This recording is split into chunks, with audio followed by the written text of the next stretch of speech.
Oof, oof, ta doof. Top, pop, pop. Did that work?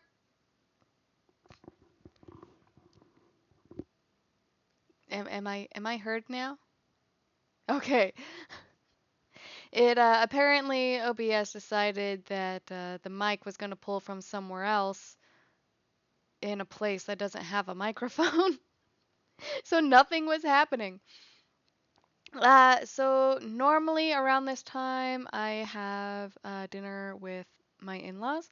But they decided on the second Sunday of each month, my mother-in-law goes and has dinner with her mom and siblings. So I'm suddenly free tonight, and life happened hard yesterday. Um, so ended up not streaming yesterday. So this is partly to make up for that, and also we're just so close to finishing the game uh, that uh, if we finish it tonight, we can start fresh with a new game on Tuesday. Uh, that and also I believe Bellaric streams on Sunday nights, and so if we're lucky, I can finally raid her like I've been wanting to do for forever. So that's where we're at. That's where we're at.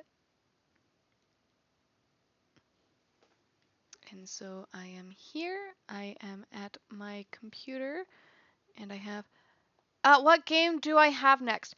Well, I really wanted to do Baldur's Gate 3 next, but I don't have the money.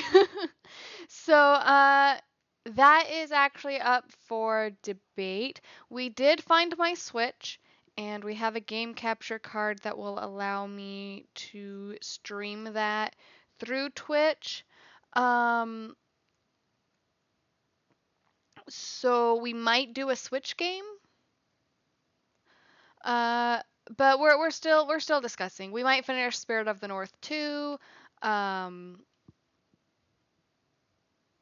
hopefully I can get Baldur's Gate 3 soon because I really want to play that. That's what I've been doing on my off time. 300 hours and still it's 300 hours and have not beaten the game. Oh, that's a long one. That's a very long one. I might also try to do some like multiplayer games. Like we might pick up some more Genshin Impact or you know, we have options to pick from. Uh there's one Switch game that I would really love to do with Trevbot, especially since it is September, and September is our anniversary month. So I would love to maybe do some like multiplayer stuff with Trev. And maybe we can even open up some like Among Us or like, something that a bunch of people in the chat can join in on. I think that would be really fun to play games with chat. But yeah, there's a handful of ideas. Uh, I might do a poll on the Discord server for that. But hello, Trevbot. All right. And speaking of dating all the things, uh, we have maxed out our specs points, which means we can just go on a realization spree. Although there's like 3 people that still need endings, so we're gonna do that too. Um, so we're gonna get those last 3 endings, and then we're just gonna be realizing everybody. Although, Dr. Plaid, I believe you have some Team 17. hello, some school stuff. So we're gonna Sassy Chat Games. try to do that quickly. Do do do do do do do do. Date everything! Oh, It's the Hanks. You know, one of the 3 endings that we still need. The only endings we don't have now are the Hanks, Dolly the Dust Bunny, and Monique. Okay, that's fair. Sleepy Fox has a headache, but I've been having headaches for quite some time now, and it should be about another week or so-ish, roughly, before I get my new glasses, which will help. So, be a bit available to realize. Literally everyone. Yep. Everyone indeed.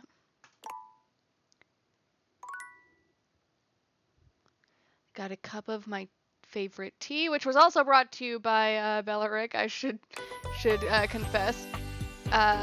She got me like 240 tea bags worth of my favorite tea for my birthday earlier this year, and I haven't even gone through 2 boxes of the stuff yet.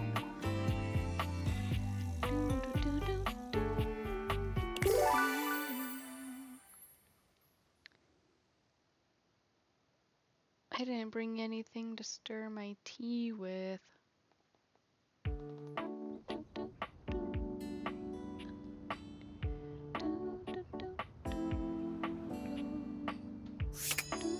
Oh, 2 chargers were used. Okay. That's fine. Up we go. Oh, hello. Unicorn Overlord? Oh, that's funny. That sounds funny. Alright, let's see. We need to go this way because I believe we are just 1 conversation away from an ending with Monique. Welcome back. Hi, Monique. I reviewed your answers and taken them into careful consideration. Alright. I believe you to be trustworthy. Woohoo! She doesn't hate us. I had a good feeling about you from the conversations we have had. Oh, good. And after the interview, I really got to know what kind of person you are. Aw. It is just reassuring to know that we are on the same page. I had a mobile dating sim that I played for a while that like had a really good story and everything, but it also had a really dumb name. It was Mr. Love Queen's Choice, which is actually really funny because when Trev was going through all the voice actors in this game, and I was like, okay, who voices Volt and Eddie? And he's like, oh, there's nothing that we would recognize him from. But then I took a look at it myself, and he did actually have a brief stint as one of the love interests in that mobile game. But then there was like a huge kerfuffle, and he got let go, and all the other VAs walked out because he was treated very unfairly. Actually, it led to me quitting the game altogether. So I quit playing that one a long time ago. But Because I like you. ah, she likes us. I like you too. Excellent. I mean, duly noted. Please recognize that the feelings are reciprocated. She's adorable. If it is all right with you, I would like to ask you for a favor. Oh, a favor. Take me out on a date. Just a stroll around the house will do. I trust that you will keep me safe. Of course. Good. Okay, let me just breathe for a sec. I am ready. Where shall we go?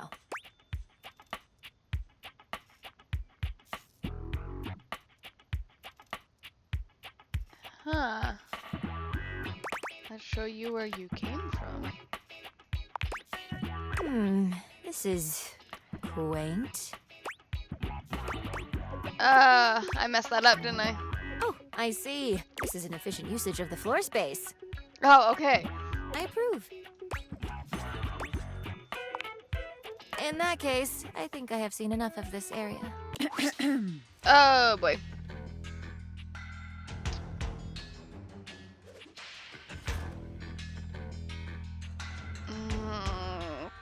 Hi, Sophia.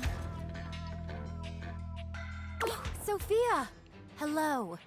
Thank you for taking me under your care all these years. Someone had to, Ah, and I was more than happy to. Sophia. I'm surprised to see you outside. Think you can handle the outside world? Sophia, why? Oh, she says. I kept to myself for so long and worried that you harbored ill feelings towards me, so I was nervous about running into you. Oh. Then run into me more often so I can give you a hug. Thank That's you. very sweet. Monique is our money. And a whipping. Sophia! Gulp. All right, now go run along. There's a whole house to see. Right.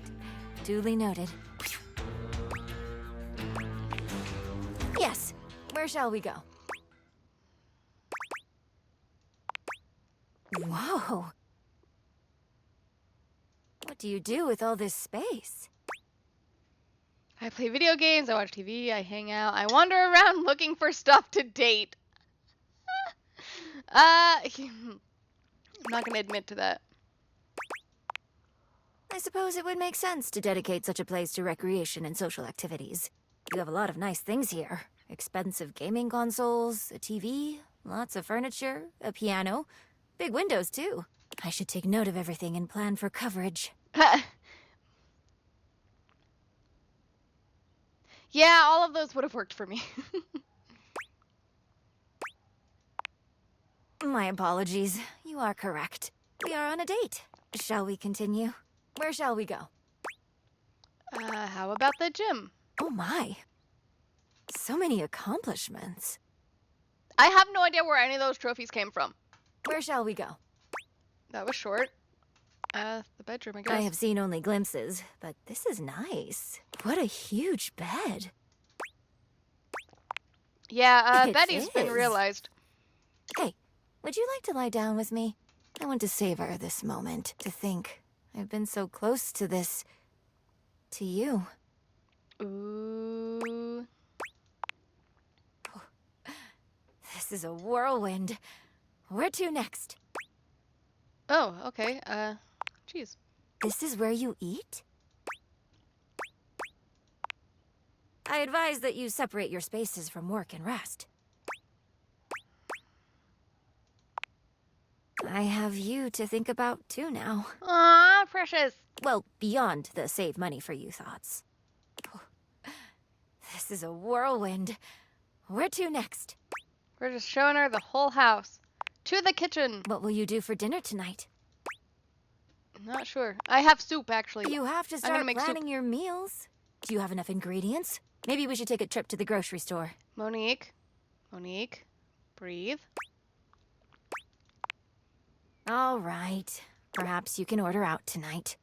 But do not make that a habit. This is a whirlwind. Where to next? Have you seen a laundry room?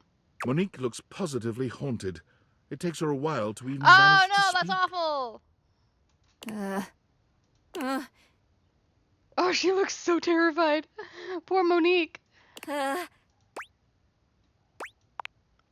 Just do not ever leave me in your pants pockets and forget about me. This is a whirlwind. Where to next? Oh. So this is where you make more of me. That is such a weird sentence. Look at our billboard over here, though, of all the people that we've realized. Look at that. That's crazy. Amazing. Oh, hey, it's Mac. Can I help you? Hi, Mac. Hello, I am Monique. Mac. Mac, would you happen to be storing a budget sheet file for monthly spending? Uh-oh. Uh-oh. Let me check. Nope. Thank you. Will you start writing down what I say? Good. I look forward to our second date then. I thought we were close to an ending. Does that not sound fun? We could both start our own sheets and bring what we have. Oh dear. I don't do the numbers. I'm awful at numbers. Think of it as a collaborative study date. Great. And back we return. This was so lovely. Next time, I would love to take this further. Interesting. I will have to take you up on that. All right, let's see what happens. You gave me the courage to step out without a plan. And now, I feel on top of the world. Woohoo! I would have never left if it were not for you and our talks. So, once again, from the bottom of my heart, thank you. Okay, we were close to an ending. I was right.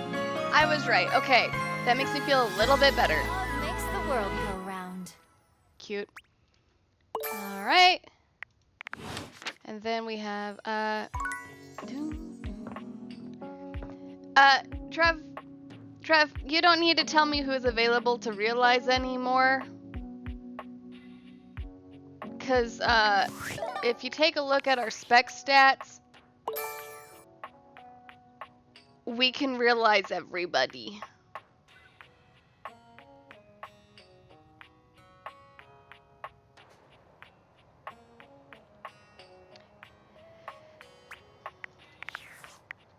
Yeah, I gotta talk to the Hanks. I'm sorry, Dorian. I keep doing that. Oh, hey, look, my clothes glow. That's awesome. Yo, House homie. Good to see you back around the competition casita.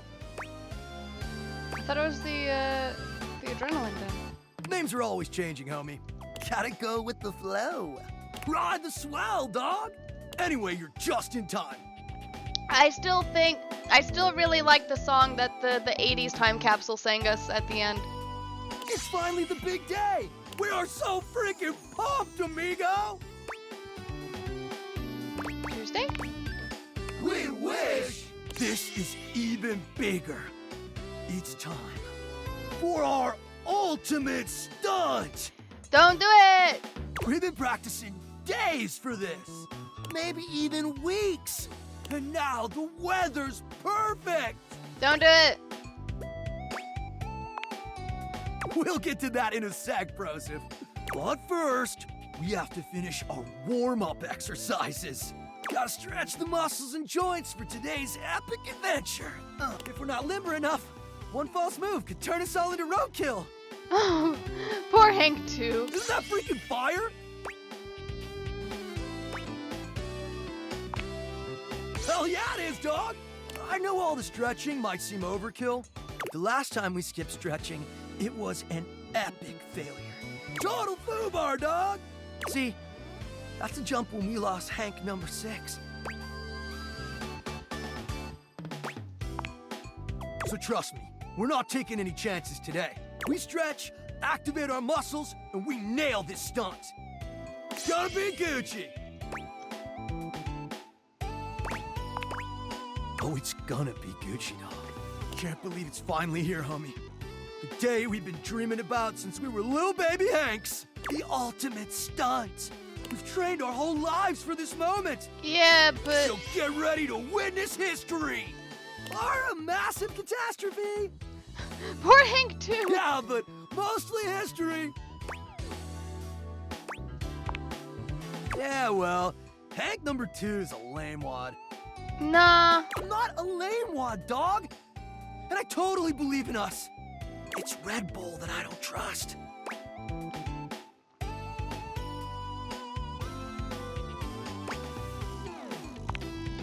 Yeah, they provide us with sick gear and viral exposure, but at what cost? Lately, it's like they're more interested in their bottom line than our well-being.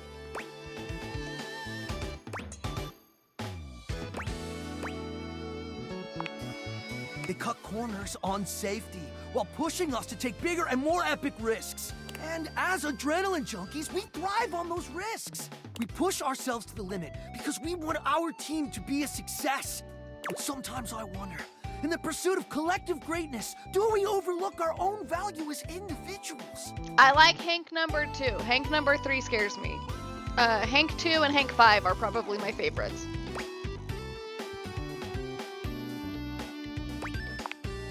Think about it, amigos. If something happens to one of us, there's always a new Hank ready to take their place, right? Maybe that's why we take these insane risks without a second thought. Because if we're all replaceable, doesn't really matter if something happens to one of us. It's a question we gotta ask ourselves, dogs. Do we view ourselves as identical and replaceable because we truly are? Or because that's how Red Bull wants us to view ourselves? Ooh. I know, right? Wow. You know what, Hank's number 2? I thought you were just being a lame nerd. He made a lot of sense. I agree. I'm not some identical twin with no intrinsic value of my own. Yeah. Red Bull has been a whack sponsor. What do you think, House Homie? Should we drop him? Drop him! Then it's settled. As of today, the Hanks are free agents! Hooray! There's gonna be monster thermals we can rip on our gliders!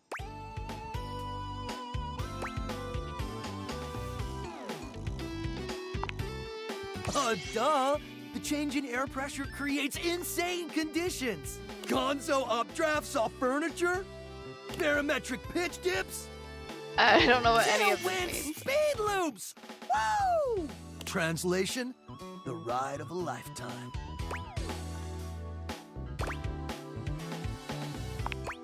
It is! Wanna come?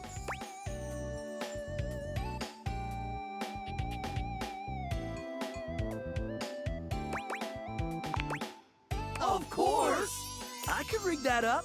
We could share a glider, but the setup would be me suspended above and behind you. Are you comfortable with that? Yeah! Amazing! I like Hank number 5. If it was Hank number 3, I would have backed out. He scares me. Let's get you two bound up. Bro. Almighty winds, blow us to good fortune! What a horrible sentence. Thanks. Away!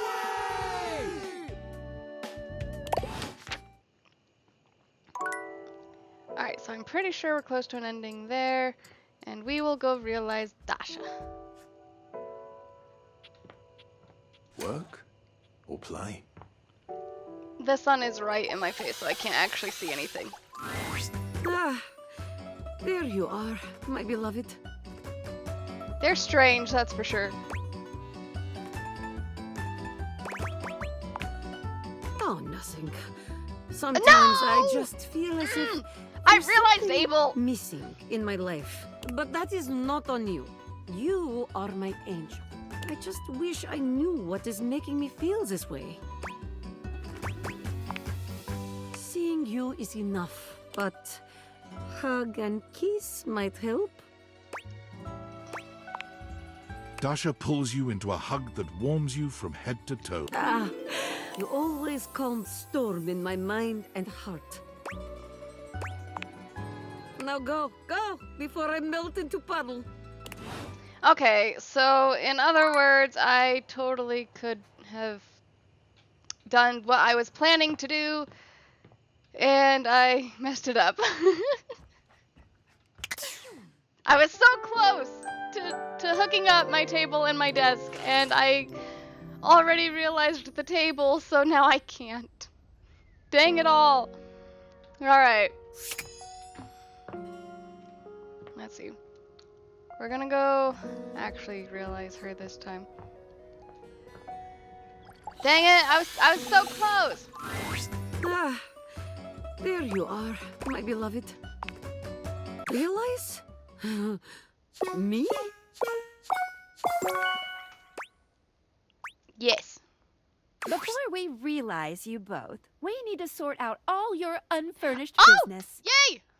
Abel needs to speak with Keith, and Dasha needs to be there for Gaia and Shelly. Wait, hold up.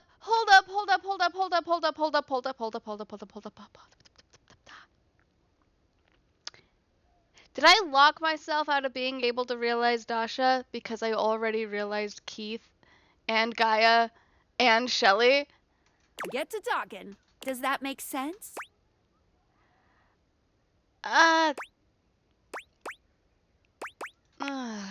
Happy dating!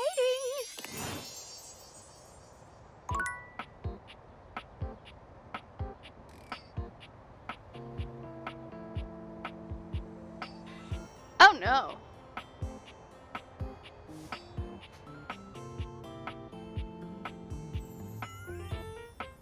Oh no.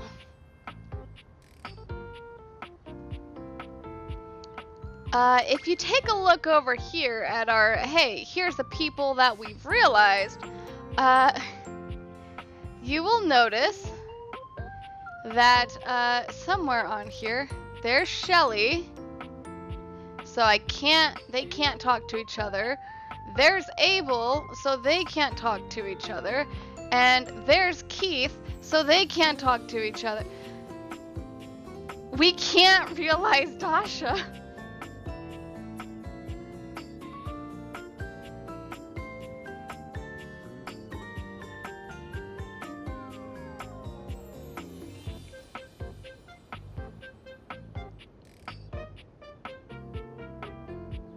I'm scared now. How many other people did I screw myself up on?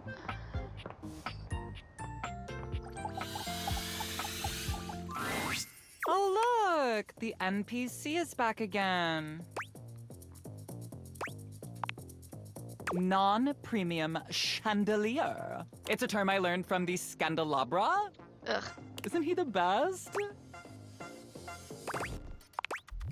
He is the most admirable object in this house. Other than myself, of course. Anyway, why are you here? Great, see you around. Bye. Why won't it let me realize you? The heck is happening? There we go. I cherish these moments together before we become united in consciousness. Hi, Wallace. Do you have the required recipes?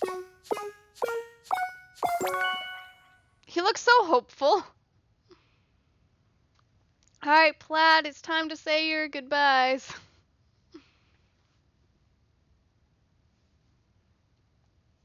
Let's get some wall up in chat as we bid farewell to our accidental first lover.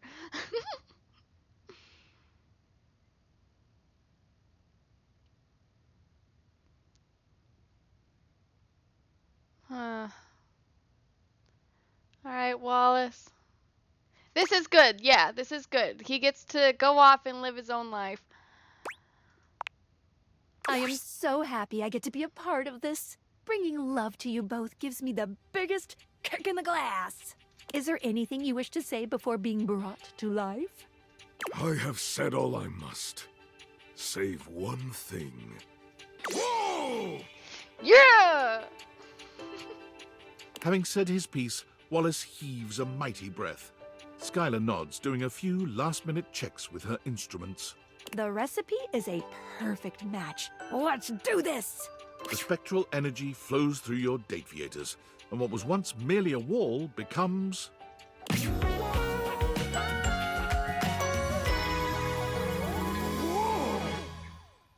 Look at that! Look at that. Let's find out what he does with his life. Love! Oh! Resplendent still, but less covered in wallpaper, is your true love. Oh. The tendons in his arms bulge and surge with strength. I thought His I got days of holding demoted. up the house are over. I feel so relieved, so relaxed.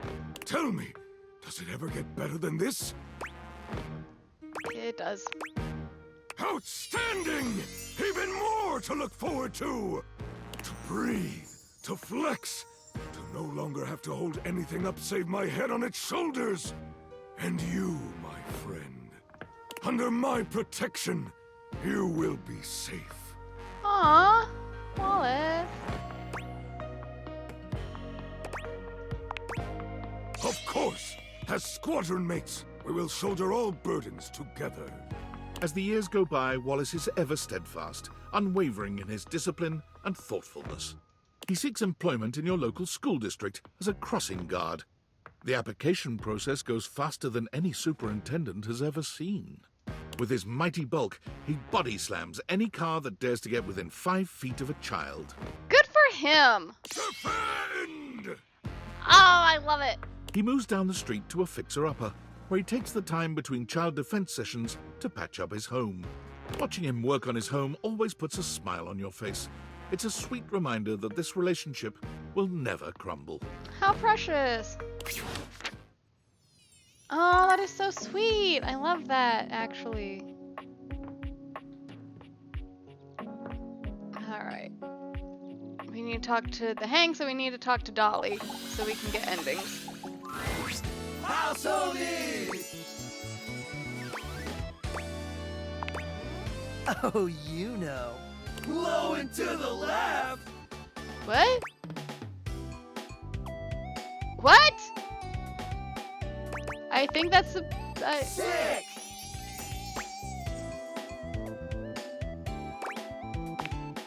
Wing suits! Wing suits! Wing suits! Oh dear. You're so funny. But yeah, basically, it's an advanced form of skydiving. You still wear the chute, but you also wear the suit. It creates a ton of drag and turns you into a human glider. Ever had a really amazing dream where you're flying? It's like that, but maybe even better. They are so weird. It is! Wanna come? No? What? It's our first time!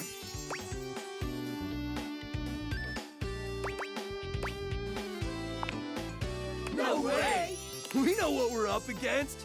Yeah, we've been training years for this. Gotta take the leap someday. We know it's going to be the most epic thing we've done to date. We'd love to share that experience with you. Aw. This is it, house homie. Yes or no? The final moment. The last dance. It's now or never. The leap of faith. Wanna come? Sure. That was sick!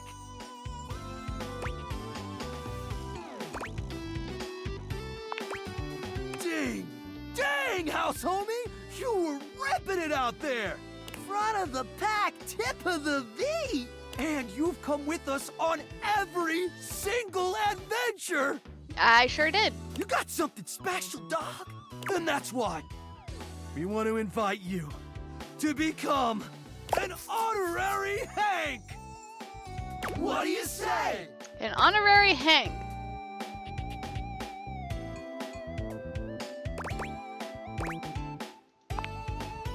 Yeah! One of us! One of us! We're the Hanks! Alright, well, I mean, I didn't get the love ending, but I got the friendship ending, and I'm cool with that. Homie, no cap. I'm cool with that. Alright, now we gotta talk to Dolly, because now she is the only one we don't have an ending with. If I can even see where she is at. There we are. Hey there, honey. I've been waiting for you. Oh, hi, Dolly. Ready for our date? Oh, that's right. That's what I like to hear. Come on. I'm taking us somewhere just a little bit dangerous. Oh, same here. Edges, crevices, you name it. Get it? Because she's the dust. Come on, I'll show you.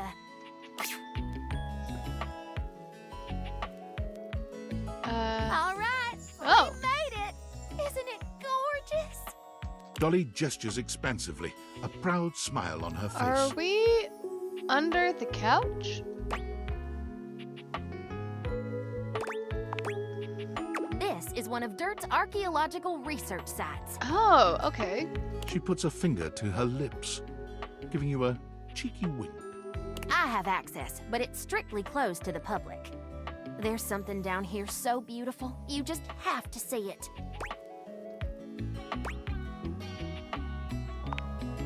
That's the spirit. They recently discovered a loose floorboard here that contains artifacts from the very first Dustonians that formed in this house almost 80 years ago. The last loose floorboard I had to deal with almost killed me if Eddie hadn't caught me, so I mean... My ancestors. Huh. Good catch. Dust years and house years are two very different things. Dust blows around and, unfortunately, apart. So much that there's very little known about our history. Interesting. But things here have stayed almost entirely intact. We've uncovered some amazing insights into our culture. Transportation systems, bits of clothing, defense against cleaning agents. I almost wish Duncan was here to make a comment.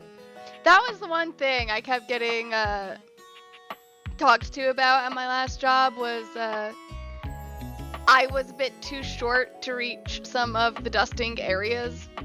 And so they would find dirt that I didn't know was there. But most importantly, art.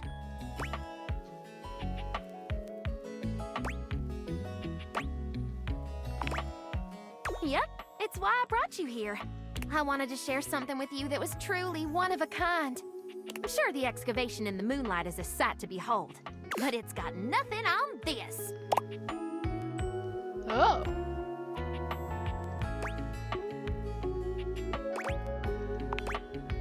Behold, the unbridled beauty of floorboard painting 195K DMT7. Or as I like to call it, Ancient Ascension.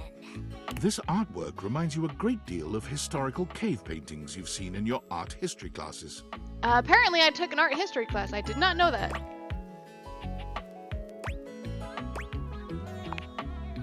Absolutely. This is perhaps the oldest known representation of intelligent dust art in the history of the house. Scholars previously thought most ancient dust beings to be primarily drifters, hunters and gatherers with no real rituals or cultural endeavors beyond basic survival. I hope you'll pardon the pun, but this discovery paints an entirely different picture.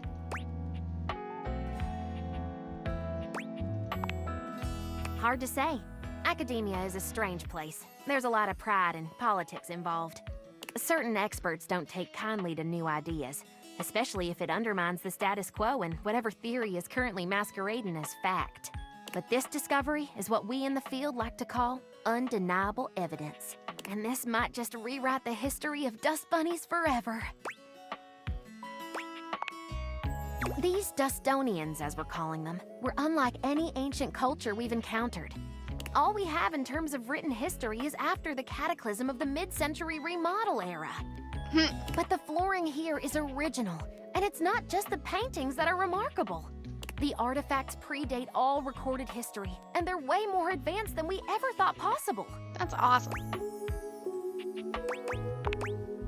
Well, not only are there gorgeous shards of pottery, ancient dishware, and dustworks, there's also intricate clothing and jewelry, especially the Velveteen Gemstone.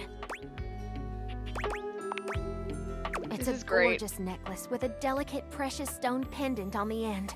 The chain is threaded through a tiny hole in the stone. This particular type of gemstone can't be hammered or carved against the grain. The only way to make such a hole is with a fixed, high-speed, hydro-lubricated drill.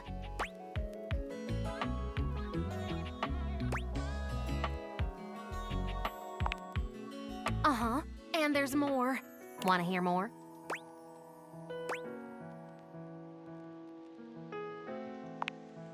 Let's look at the painting one more time. She mentioned that she doesn't like it when we're too obvious, so. Tell me what you see.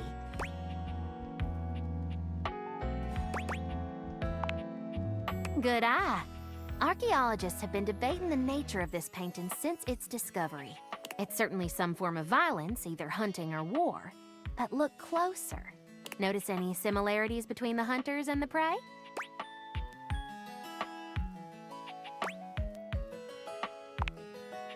That's exactly right. Therianthropes on both sides. You can handle it. Trust me.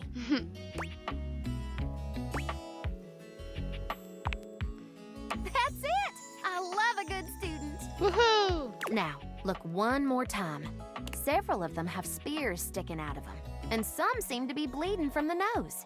But do you see any of the wounded dead or lying on the ground? And do any of the hunters have spears? They don't, but they do have headdresses, pouches, and above all else,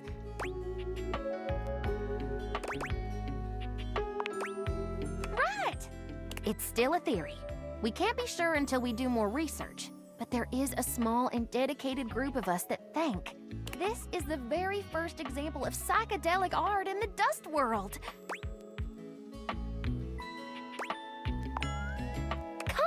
You'll wake the vacuum! Why would an ancient society capable of living a comfortable and fulfilling existence come what do you all mean the way wake the down vacuum? here to make He- their I- paintings? He's left the house and is now studying, like, physics and stuff. I believe this was a ceremonial site where shamans guided young warriors and civilians on a spiritual quest near the danger of the vacuum above. These paintings could be a living depiction of what they saw.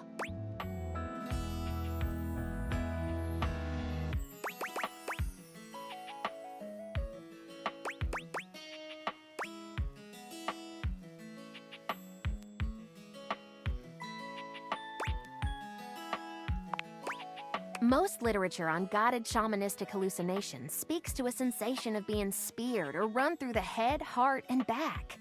To die before death is a common saying of many ayahuasqueros of South America. That's a word. This explains why there are no dead bodies. The injuries are figurative, not literal. Oh, and nosebleeds are a common symptom of early hallucinogenic brews. The research is quite expansive. Huh.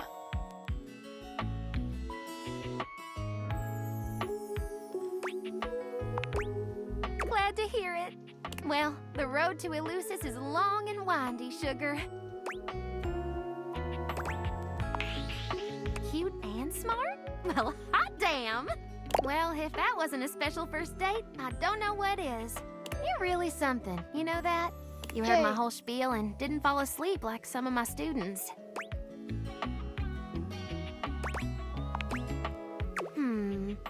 I'd like to see you again if you'd be so inclined.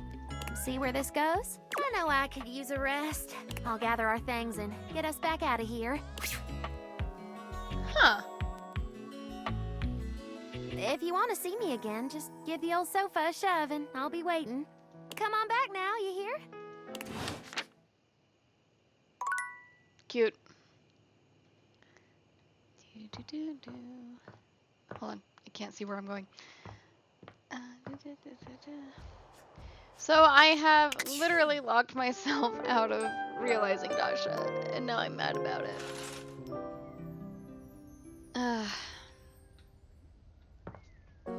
Alright. Let's see. Oh, it's a known bug? Oh, it's you. That's good. Hi, Art. There's so many in this house who might judge the affection I feel for this little painting. But I know you're not one of them. My heart soars. My knees weaken. Oh, My Art, raison ever the d'etre has dramatic. appeared at last. Oh, I dear. think he's funny. Tell me you're not wearing that fantastic... Tell me, have you come for a stroll through the senses? Oh, my sacred paint! Art was such a fun character. I had so much Truly fun with mean his you're route. prepared to paint me upon the canvas of reality? Okay, Art, let's make you our latest canvas. I am so curious what he's gonna look like when he's not a marble statue. The spectral energy flows through your date theaters, and in place of the abstract representation of art, you are now privileged to behold Oh! Yes! Nice! That actually looks really cool. That's very unique. Incredibly, Art's human form somehow outdoes the perfect sculpting of his former, inanimate body. He's just as chiseled as he once was, but something about the sheer tangibility of his humanity elevates his current form into something truly divine. I do love it. That is awesome. Look at me. So long have I been inanimate. Merely the intellectual representation of art. The art that I love. And now I am art. Man. I have eyes of real color. Skin of real texture. I can feel. And am felt. I love how excited he is. Am I Pinocchio? That my inanimate substance has become flesh?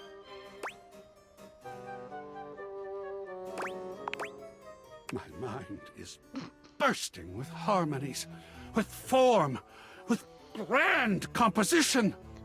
I am so excited for him. I love how excited he is. I think truly I might go batty if we don't paint something right this minute. Quickly now, to the brushes! Not a worry.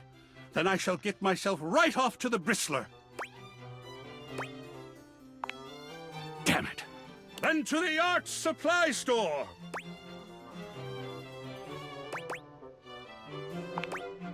Like one of those French girls from that big ship. They did not just make a pay me like one of your French girls reference.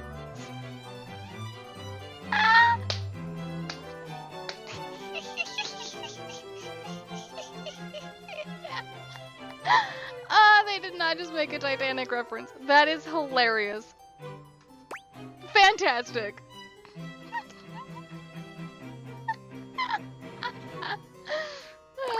As passionate as he is creative, Art strives to make his every touch its own masterpiece. That is hilarious. He paints with That was every great. color of pleasure, yearns with every hue of desire.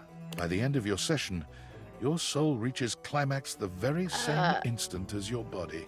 Voila! Your pleasure has been the great work I shall never surpass. It was true. Art's works were passionate, daring, brilliant. My soul can finally speak. Hear me, O world of fecund radiance. And entirely unmarketable. Aww. Wait, what?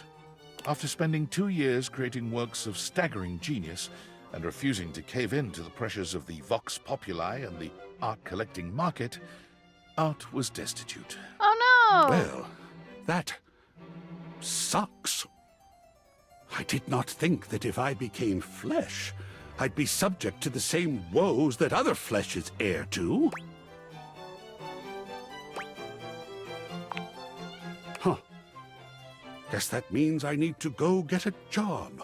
Aw, poor Art. Forced to take on a side hustle, Art quickly found work as a museum curator. Oh, he would love that though. However, refusing once again to cave into the demands of the museum's biggest donors, he was promptly fired. No! Blind fools! Why would they launch another giant balloon animal? However, unwilling to part completely with a storehouse of genius as marvelous as the museum, Art agreed to remain on staff as a security guard. Oh, poor Art. A position which suited his temperament rather well. You mean I just get to stand in the presence of beauty all day? And protect it from unwelcome interlopers? Oh, And talk to people all day about the beauty? Look at him, he's so excited. Sign me up!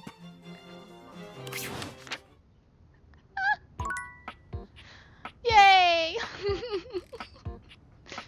That was fun. Let's see.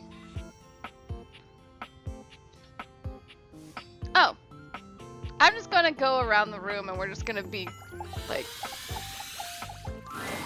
My love is always right on time. Got it. I've a very busy schedule today. but there is Schedule. always time. Why does he for have you. to say it like that? I don't like the way that he holds the sh. And it means even more to me. I assure you, the spirit of timeliness shines through your very essence. The most beautiful pocket watch in my collection would be ill with jealousy if it could only see. Are we on for our date later? Realization? Truly? Yes. It's time. Let's do this, Timothy Timepiece. The spectral energy flows through your Dateviators, and what was once merely a clock becomes... Look at that. And yet he's still a cat boy. Timothy turns around, examining his newly human I like body. the outfit though. His tail and ears are just where they were, but the body they adorn is fully human now. No gears. No internal tick-tock ticking. Only the lub-dub of a human heart.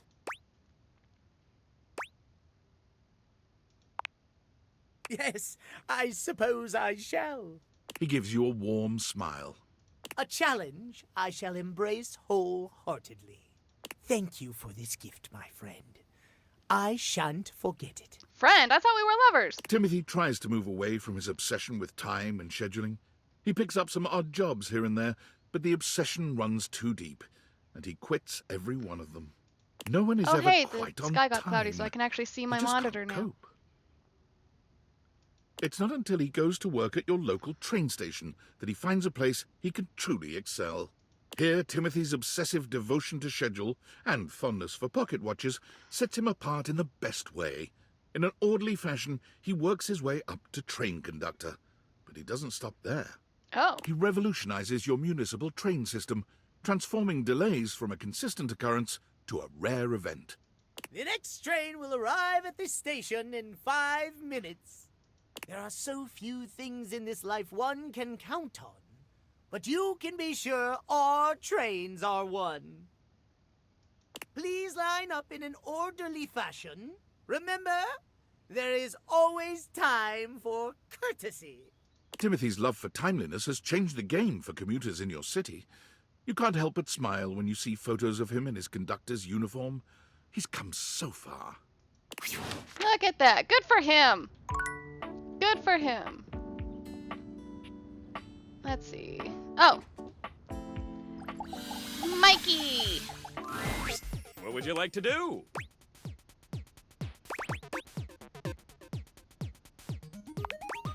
Oh boy! To become a human? To get out of this existence working for Valdivian? I couldn't possibly be more excited. Oh wait! I just did become more excited! He's such a dork. Do you have the right stats to make me a human? All That 500. armor, I bet you do. Oh, that's right. We got the armor. I forgot. Mikey, let's give you your family back.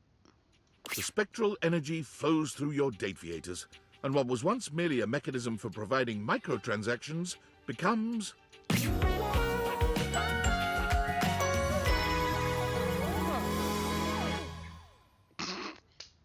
I like the shirt.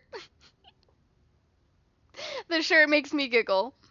It says RNG Daddy. That's great. That's funny. I like that. Mikey flexes his That's hilarious. substantial muscles, speaking in a booming voice that nearly rattles the walls. You've never seen him looking so powerful. He has actual eyeballs that aren't just dots. The ultimate pull! Freedom! Unshackled by the bonds of fate and drop rates! Thank you so much. Mikey steps closer, and without his usual armor and sack to distract you, you can finally see just how much man he is. Only one? I may not be a microtransaction any longer, but it's gonna take more than one pull to bring me home. Said every Genshin character ever. No mobile game could ever compare to the high of being with Mikey. Every touch feels like a 5-star pull, and with no microtransactions to stand in your way, the two of you simply can't keep your hands off each other. You make love well into the early hours of the morning, each of you feeling as though you've obtained an SSR pull on the first try. Now look, I've had that you might be happen human exactly now, once, but and it was for a character I doesn't mean didn't you even can stop care doing about. your dailies. I might be human now, but it doesn't mean you can stop doing your dailies. By which I mean, don't forget to keep in touch, alright? Aw, cute. God, being human feels great. Every minute feels like it's just raining free, guaranteed pulls. Man, if only. But even so, I can't be happy until I have what I really need out here. It didn't take long until Skylar was able to execute some complicated date theater maneuvers and bring Mikey's kids to life as well. Woohoo! Hi, Daddy! Look, it's his kids! They are so much taller than him. Up? Daddy's here! It smells funny. Kids! Come here, you three! Mikey gives his children their first real-life hug. The smiles emanating from the four of them will live in your heart forever. Yeah, he's a got reminder 3 of kids. just how beautiful life can And be. an ex-wife. It just required a little twist of the uppermost flange in my quantum catalyst activator. Thank you, Skylar. Thanks for everything. Aww. Mikey used his savings from Valdivian to buy a modest home nearby, where he was able to raise his kids full-time. I love that. Being there for you three made the long hours so worth it. And now you can grow up to be anything you like. Now, last one in the pool is common fodder! Cute. Cute. Let's see, I think we've done everything in here. Oh! I tried to tell Dracula, hey, we're realizing your favorite today, and he did not answer. To taste breath, it would mean unshackling myself from immortality. That's correct. Perhaps living as a human will give me a new perspective. I am so excited to see what she looks like as a person instead of just air incarnate. And new feelings. But I do love the colors in her design. I think this is a very pretty design. Do you have the necessary ingredients?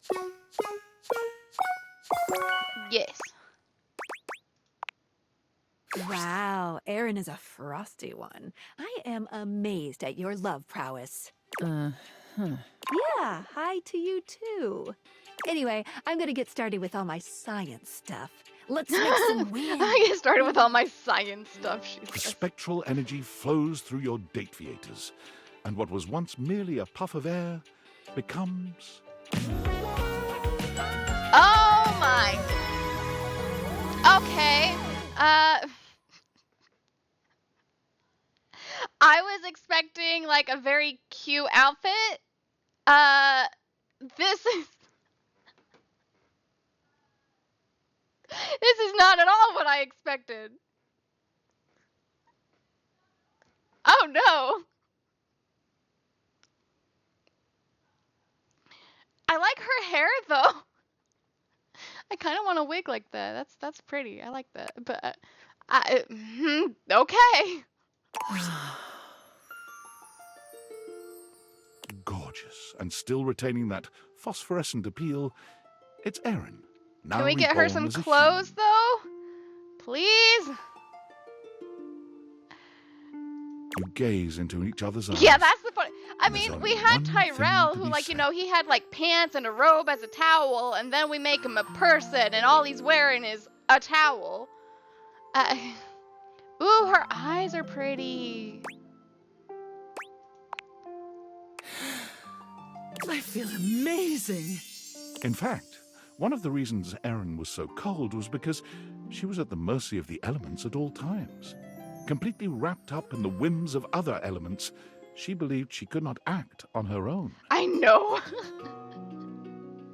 See, we were just talking about the other day, like with all the people that we've realized, like, you know, my neighbors see nobody come in, but they've seen like 70 people walk out that they never saw come in. I can do And they're leaving like this. Erin lifts her arms, spins around, and does an incredible backflip. And all at once, she speaks. My love. My love, my love, my love. Oh boy, oh boy, oh boy. It feels awfully nice to speak. I get it. I get it now. I can do.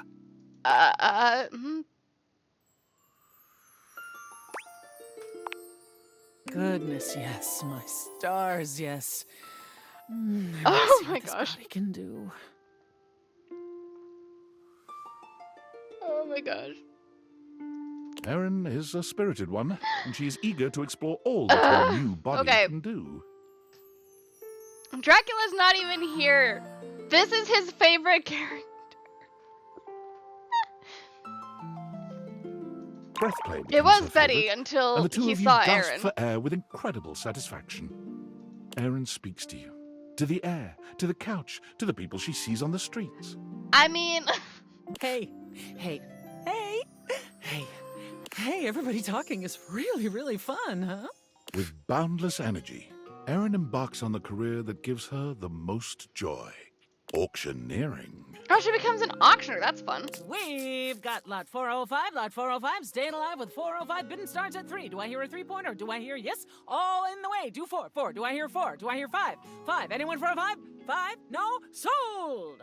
She moves to the city, where the best auctions are held, and rents an apartment high in the stratosphere. She's ready to talk your ear off anytime you want to chat. As a lover, her energy is unstoppable, and she is always ready for action. For her, she is truly happy, for the first time in her limitless existence. Oh, we're really in it now. 75 realized datables. Okay, they've seen 75 people walk out of my house, and one of them walked out like that. I'm feeling that the world outside is just buzzing with new energy and life. Nope, not leaving yet. We're I may really be making the soft world a locked better on place, Dasha, you know but... that? Huzzah! Alright. What else can we do? Let's see. I believe everybody in here is realized already. Yeah, everybody in here is... Oh, if I can get out the door. Let's see. Oh, Sophia and Monique. We're gonna grab Sophia first because she's scared. Hello, my dear. Yes, for today, yes. Hi, Sophia. This may have captured my passing interest. Is it true? I would not dare to lie to you because I don't want to get hurt. Sophia, let's get you some more clientele. Oh, The spectral energy flows through your date theaters, and what was once merely a safe becomes... Okay. Okay, first Erin, now this. Great. Great. Okay. Is that all? Sophia isn't very impressed with your seemingly supernatural abilities, as if that reaction is particularly surprising. But even she is thrilled with the new vitality this change injects into your relationship. What my neighbors It was must becoming think. quite vanilla. by Yeah, at least she Sophia's has standards. something on, yeah. Her words, not mine. Well, I suppose the most interesting aspect of this transition is that I now possess an even greater ability to control every aspect of your pathetic little life. Yeah, I know, I suck. After all, it was much easier to ignore your mistress's demands when I was a safe. Being immobile and 500 pounds of steel made inflicting punishment for disobedience more cumbersome. Oh, boy. Hey, where'd Wallace go? I now- feel like I need protection. Now I can administer consequences to my heart's desire. Wallace? And I'll be Wallace, frank please come with the back. wretch. That does make your mistress quite excited. Wallace, come back. But unfortunately, kinks alone don't pay for the myriad of subscriptions modern society necessitates. Sophia found it time to procure gainful employment. Delightful news, my little wretch. I got a job with a 401k and comprehensive dental benefits and an HSA and everything. Oh, good job on the HSA, although I feel like FSAs are better, but... As a dominatrix, Sophia was in demand, commanding a large legion of subs all across the world. Of course. What? A dominatrix? Why would you ever think that? No, I got a job as an armored truck driver for Armandillo Armored Truck Services. Dominatrix? Dominatrixes don't get comprehensive dental benefits, especially not for periodontics. That's just silly.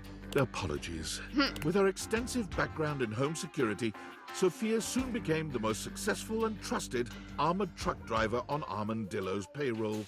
However, Sophia was still a sadist, and Armand did have a tendency to inappropriately exploit his employees. So when the opportunity to steal Armand's armored truck and its contents presented itself... Oh dear. Sophia couldn't resist concocting a zany and elaborate heist. Of course. It featured countless hilarious situations and tension-filled twists, the specifics of which local law enforcement unfortunately declined to share with us. That's a shame. That would have been funny. Oh, we've got... oh, it's Workspace! It's the host with the most, isn't it?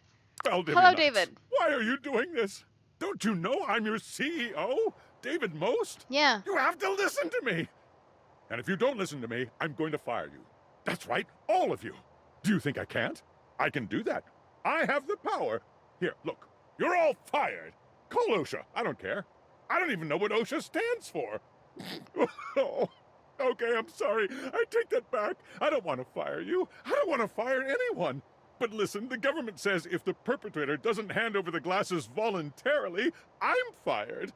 I told them they couldn't fire me, but apparently I gave them majority ownership of the company during a bender, and so they totally can. So come on, please. Please, just turn over the glasses. Pretty please. It's the host with the most, and he does not have the most anymore, apparently.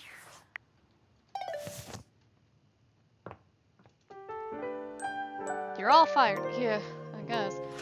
Alright, let's go talk to Dolly again, because she is the only one we don't have an ending with now.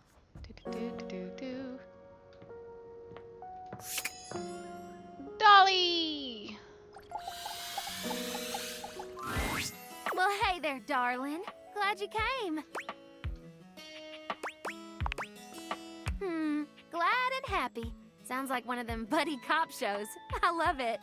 If you've got the time, I'd love to talk to you about something kind of important. Oh? If there's one thing I've learned in this wild existence of mine, it's that you don't get anything you want sitting around waiting for it. Okay. All the degrees, accolades, adventures, and experiences I've had would never have happened if I'd been afraid to go after them. Okay. If I held off until the timing was perfect or the opportunity presented itself, I chased down my desires, fast and fierce. And right now, I see something I want.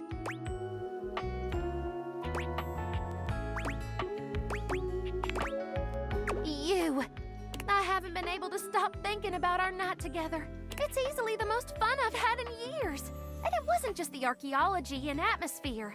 I felt more than a spark between us. It was a sizzle, hot and crackling. I can't have been the only one. And I don't like that gross talk. I like being able to talk with you as an equal, someone who appreciates the discovery of ancient knowledge. You must have felt it too. You're not ascending to godhood, you're just dehydrated. Out of my way, gay boy! I'm about to liberate my divine self from this mortal shell! Hospital.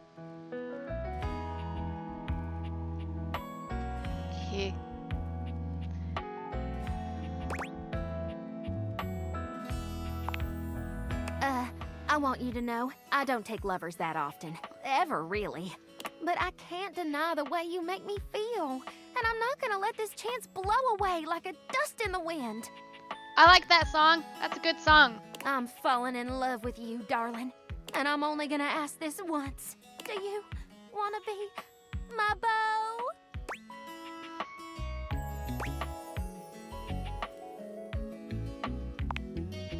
Well, hot damn!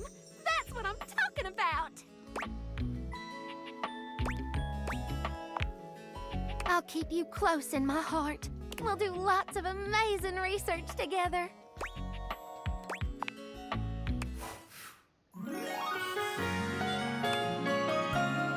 She's adorable. You're my favorite bunny, honey.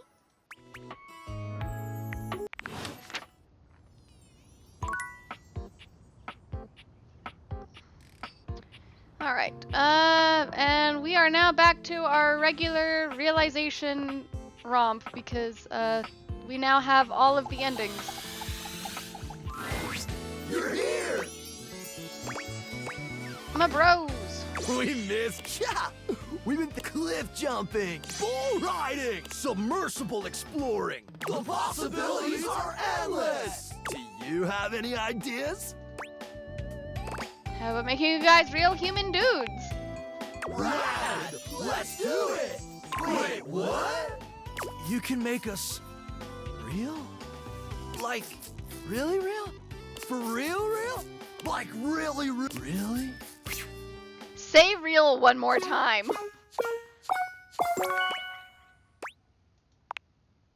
Let's do this! Humans! Humans! Humans! Humans! Oh, I love the wow. chanting. 5 of them. You sure the date theaters? I can handle this? Only one way to find out. Abso! We're not scared, weird sexy glasses lady. Becoming human sounds like the thrill of a lifetime, because you can actually die. Yep, because this is a risk worth taking. Okay then. How did you put it? Let's do this. Shut up, buddy! Hey, humanize! You didn't need to... never mind. They're having fun. The spectral energy flows through your date theaters, and what was once merely a set of hangers becomes...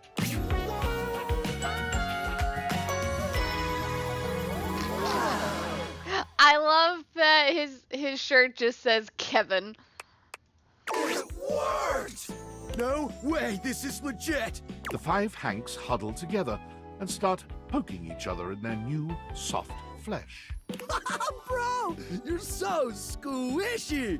Bro, you're squishy! Oh my god, bro, I totally get it now. Why humans are so scared of extreme sports. Ah, totally. If your chute didn't deploy in this shitty body, it would be mad bad. Mad bad! Hank's laughter is contagious, and soon everyone within earshot is laughing with you. The only one that has not been realized that would be an air shot in this room is Dorian and Lux. No way! Talk about an adrenaline rush! Thanks, house homie. This is the best! There's so much to do out here! So many adventures to prepare for! Wanna go on them with us? We base jump! Yep! We already jumped off the highest spots in the house. Time to jump off the highest spot on Earth! Everest is played out. The Burj Khalifa's been done to death. And since we all know the Earth is flat... Oh no.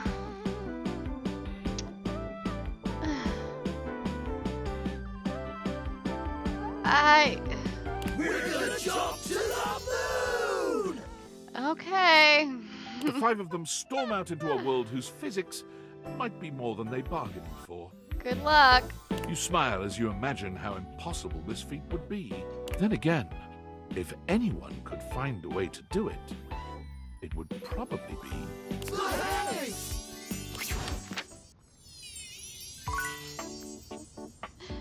Alright, let's see. Okay, done everything in this room. Done everything in this room. I'm just taking it room by room. Let's see. Faria! Oh, well, hello there. Oh, Benhua may also be glitched. Okay. Are you back for another date? I sure hope so. I trust we both recovered from our last one. Really? Please, please do not hold up a needle. Ain't Please. that the moose's amusement?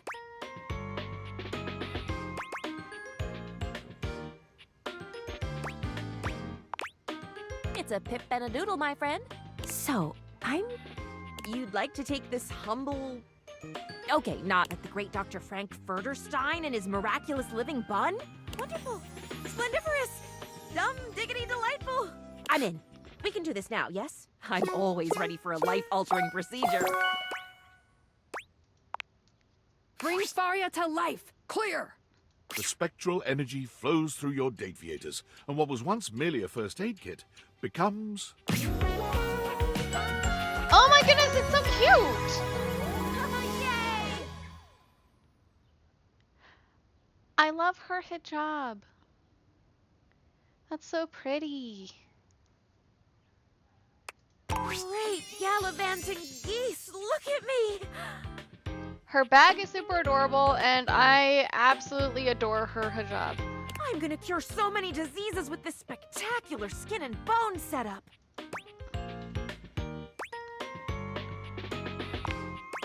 In an event that will come as a surprise to no one, Faria marched right up to the recruitment officer of the local medical center and sat in the recruitment office until they gave her a job. None of us really know just how amazing I will turn out to be, so let's get me into scrubs and see. Also, unsurprisingly, although it took 6 full days for the human resources staff to relent and hire this fresh graduate with no experience, Faria was smiling, studying, and ebulliently greeting everyone within arm's reach the entire time. She was just tickled pink to be, at last, in the human resources department. Cute. We're gonna close that cupboard now, though.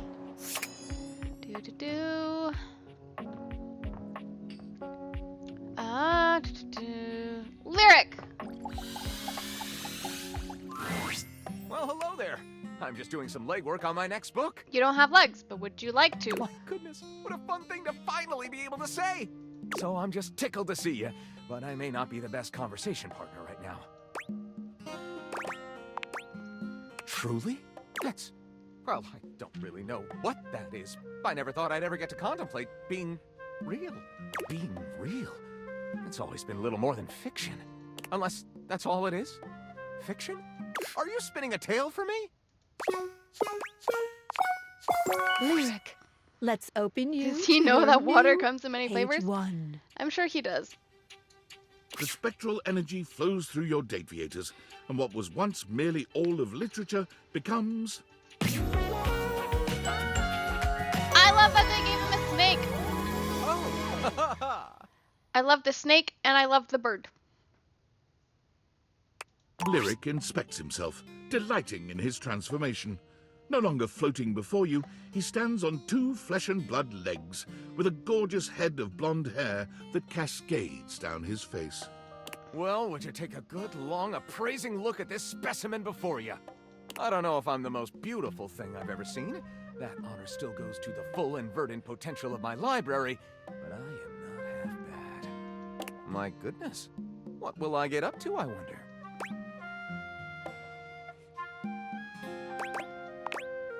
Oh, have you now? I know that book very well. It is one of the many that I decided to read more than once. Any particular chapters that are sticking out to you?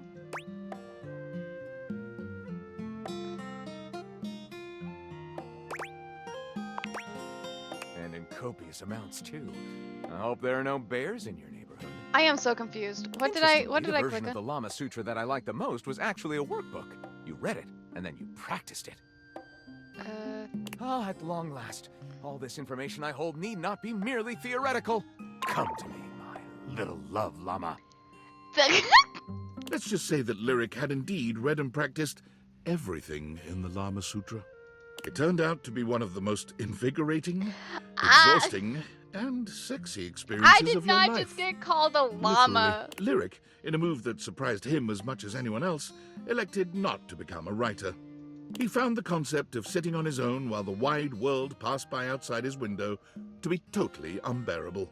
He discovered that what he wanted more than anything was a deep and rewarding communication with the world around him. He wanted a place where he could hear all the languages of the world, all of which, from his extensive reading, he knew fluently. He wanted to hear them spoken and assist people in understanding each other. He became the world's first celebrity translator. He volunteered his services with governments all over the world. He traveled extensively with corporations, humanitarian organizations, even historians and narrative researchers. Actually, I was told once that my dad wanted me to go into linguistics and work for the UN, so... He assisted in documenting, in some My cases memory is for not the good first enough time for in that, their though. history, indigenous or remote languages that were threatened with extinction. He works to this day, happy as a clam, surrounded by language. He usually doesn't live in one place for more than a few months at a time, and several people have commented that he must miss having a home of his own. But what they don't understand is that with my languages, I'm home wherever I go. I can always understand the people, and they can understand me. And where there is good communication, there will be sympathy of spirit. What is home, if not that? Aww, As you can cute. imagine, more than one book has been written about him.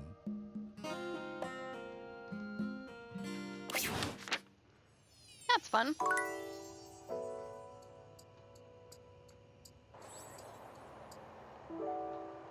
I can't talk to you now because, you know, it's realized already.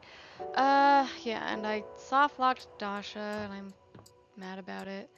Alright, Lux, please let me kick you out of my house. If it isn't we are definitely friends. Oh, could you give me like 45 minutes or like 5 hours? I'm just making a quick video and then doing a podcast appearance and then going on a date with... Ooh, their name escapes me at the moment. Some other fan! They won a contest. But after that, I am totally free and all yours.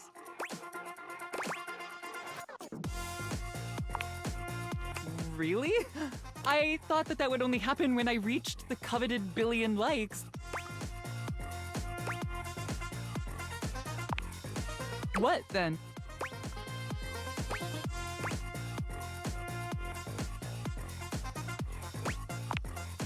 And you've got one?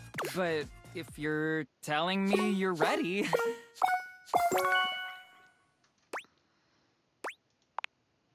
Lux, let's turn you on. I don't like that sentence. Let's Spectral not, please. energy flows through your date viators, and what was once merely a lamp becomes...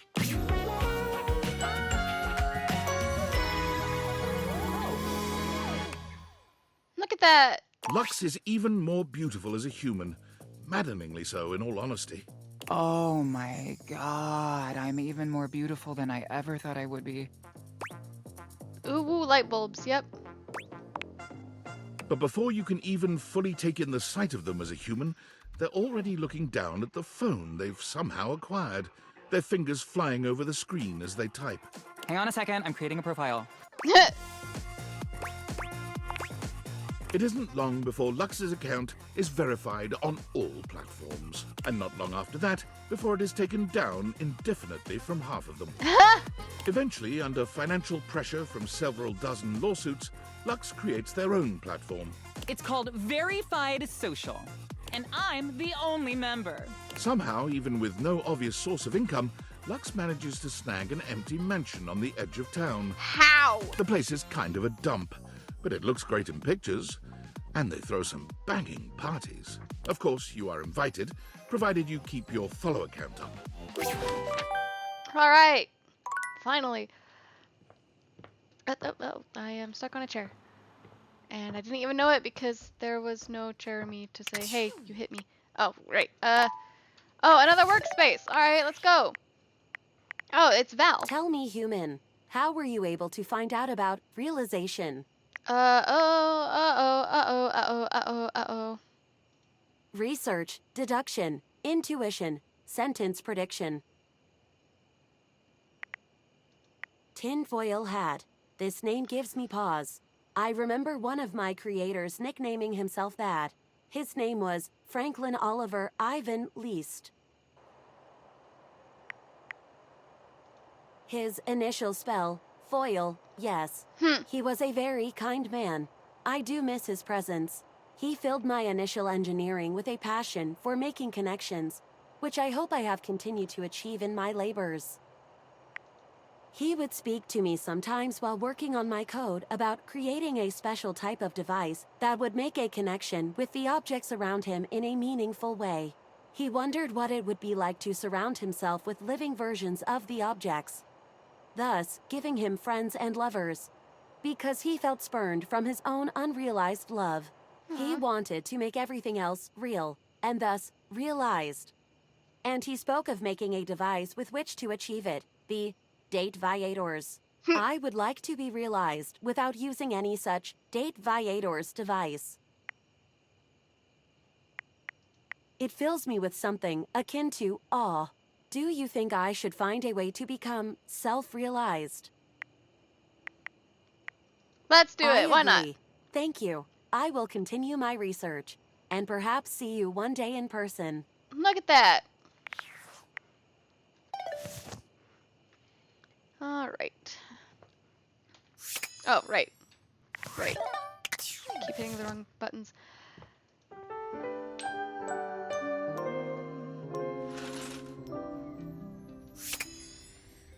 All right.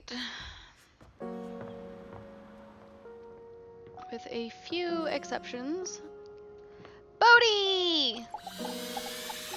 He was fun. I liked him. Oh, hey there, you sex pot. Back again? What did you just call me, sir? Whoa. Hold on there, amigo. Realize how many badass things are you gonna do for me? First, you wake me up, then you show me all these bodacious years I missed, and now I'm gonna get realized? Oh, I'm into it. Big time. Let's go! Are you ready to rock right now? I still loved the parody that he did for us when we got his ending. Cody, let's get radical. The spectral energy flows through your I just noticed that and what was once merely a the time top capsule of his guitar becomes- there was a Mr. Game & Watch system. I love the Pac-Man shirt. And I love that he has a heart tattoo for Blockbuster. Like, that's amazing. This is fantastic. I love it. I love the Tetris themes, and I love the Blockbuster and the Pac-Man shirt. This is great. This is funny. Oh, I love it. Here I am, alive and in the flesh. Gotta love it, baby.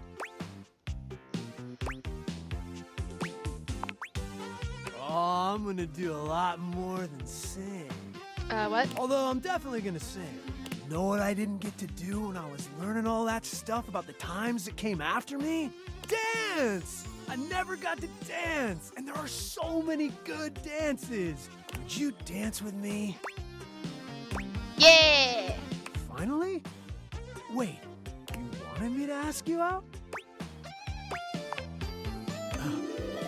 Wow, I feel like such a doofus right now. Consider yourself asked out. Asked out times a million.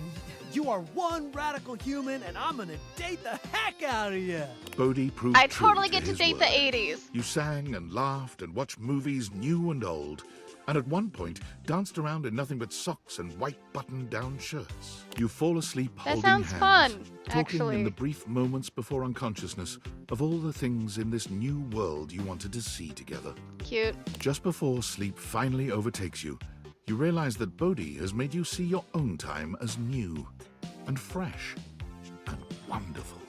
And how radical is that? Bodhi made sure to say a very musical goodbye to you before he left in the morning. When asked what he planned on doing, what would be his ambition for his new life, he replied only, I don't know yet. Still got a lot to learn, so I guess I'll figure something out. He bounced around doing odd jobs, and quite happily too, until he found himself working at a movie studio as a coffee delivery guy. One day, delivering an order of iced lattes to a closed set on one of the sound stages, he heard snatches of the music he recognized from his history as a time capsule. He saw frizzy perms, tight jeans with sneakers, bright leggings with leg warmers. He had delivered coffee to the set of the first season of Stranger Rings. Ha! Ha! He couldn't contain his excitement or his emotion, and the director soon noticed the kooky coffee delivery boy in the corner who seemed to know all the references and all the mannerisms so much better than the actors, or even the writers. Although he of course couldn't tell the director why he knew the 80s as well as he did, he was able to label himself an enthusiast. Works for me, thought the grateful director. Bodhi was soon thereafter hired as a consultant. He goes to work grinning every single day. Dolly! Well, howdy, darling. I couldn't be happier to see ya. What's on your mind? Hold on, darling. You're saying that the new science can make me human just like that? Yep. I'm pretty up on my modern quantum physics, and I can't imagine how that's possible. Hello, Dolly. The spectral energy flows through your Dateviators, and what was once merely a dust bunny becomes... I am so excited to see her outfit. Aww. Oh, that is a terrifying looking... something. I don't know if that's supposed to be a rabbit or a cat or both, but I don't like its face. Heavens to Betsy, I'm human.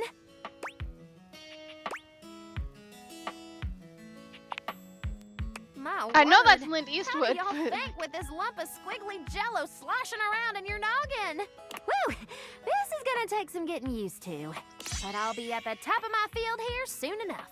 You're no master of statistics, but you know there's a 0% chance she won't make wonderful contributions to your human world. Well, darling, I've had just about enough of the underside of that couch. It's time to head out into the big old world. But I'll be seeing you soon. Once Dolly journeys forth from the house, her horizons are vast and limitless. She immediately gets hired at the best Ivy League college in the state, teaching high-level courses in several subjects. Nice. Shortly after, she breaks the record for most subscribers ever on Fans Only. Well, there you go. Her screen name is Lingerie Lectures. There are no nudes, only seminars that are somewhat sensual. You support her in all of her endeavors, and she is an incomparable companion in your life. And whenever you begin to miss her a little too much, your phone rings, and you hear that old familiar... Howdy, darling. Dante, let's go. Well, if it isn't my beautiful blue flame, what's on your mind? You mean stoke my flames all the way to personhood? The only thing is, that kind of transformation takes stats. You got enough of those? Dante, let's bring the way of the flame to the world. The spectral energy flows through your Dateviators, and what was once merely a fireplace becomes... Nice. Your fiery homie and love coach is nearly unrecognizable. Gone are the embers and flames that made up his body, replaced by flesh and bone. There's so much to take in. An impressive pompadour on his head, tattoos on his neck and chest, the impressive set of abs he shows off beneath his jacket. Oh my god! What? I'm so hot! I know! You made me like this. Now I'm gonna spread the gospel of game. Thank you. The gospel of game. Okay. I hate this, but okay, let's do it. Well, honestly... That's a stupid way to say that.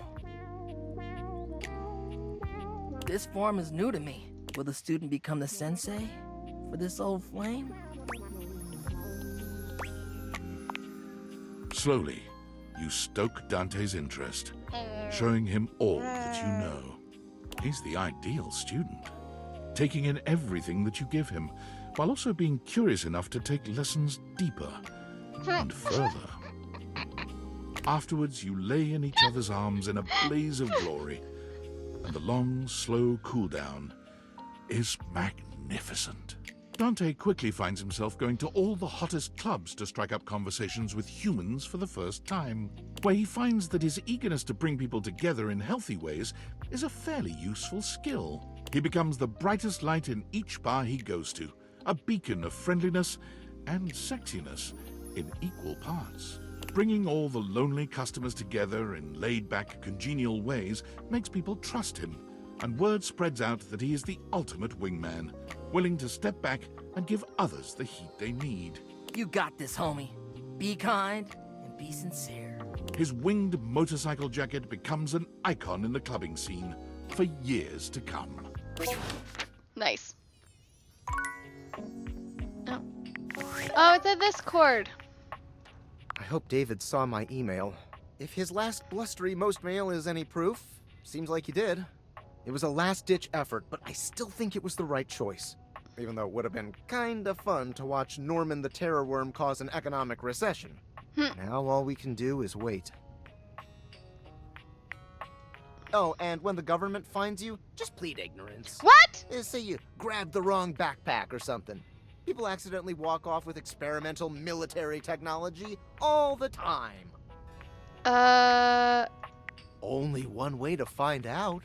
I'm so sorry, I can't talk anymore right now. I'm stealing coffee shop Wi-Fi and the barista finally noticed I'm only ordering tap water. You already used that one. Gotta go, good luck.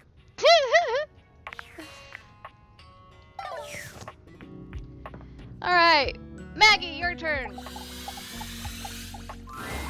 Hey, so glad to see you again. I'm always thinking of our adventures. Hope someday we get to do it again. So I can pick up human cases? I've always been curious about how those work. I think I'll need a name change, though. How about Nancy Drew? Ha! Ha!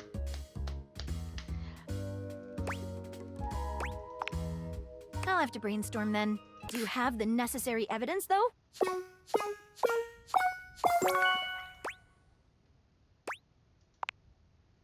on, Maggie, let's solve this realization riddle. The spectral energy flows through your Dateviators, and what was once merely a magnifying glass becomes...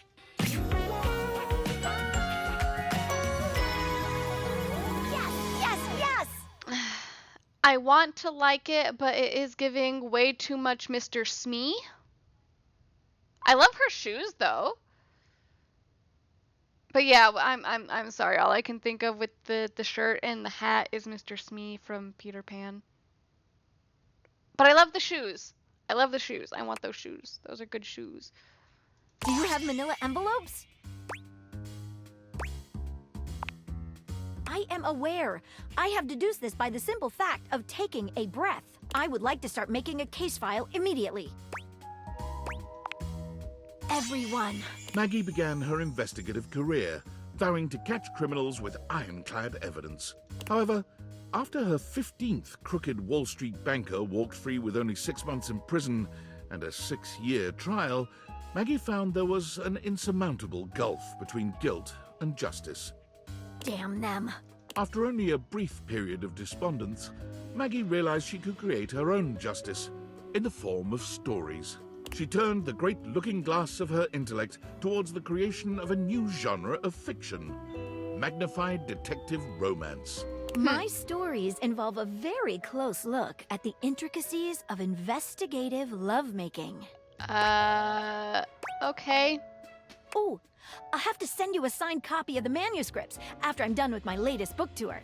Maggie's new career was incredibly successful, though she kept a modest lifestyle.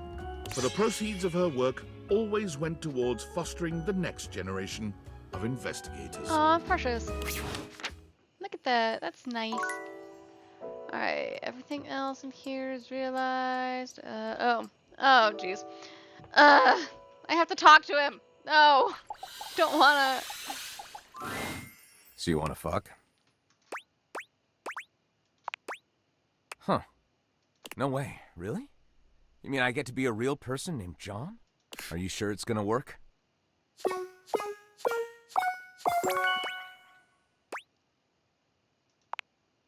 Come to life, John Wick.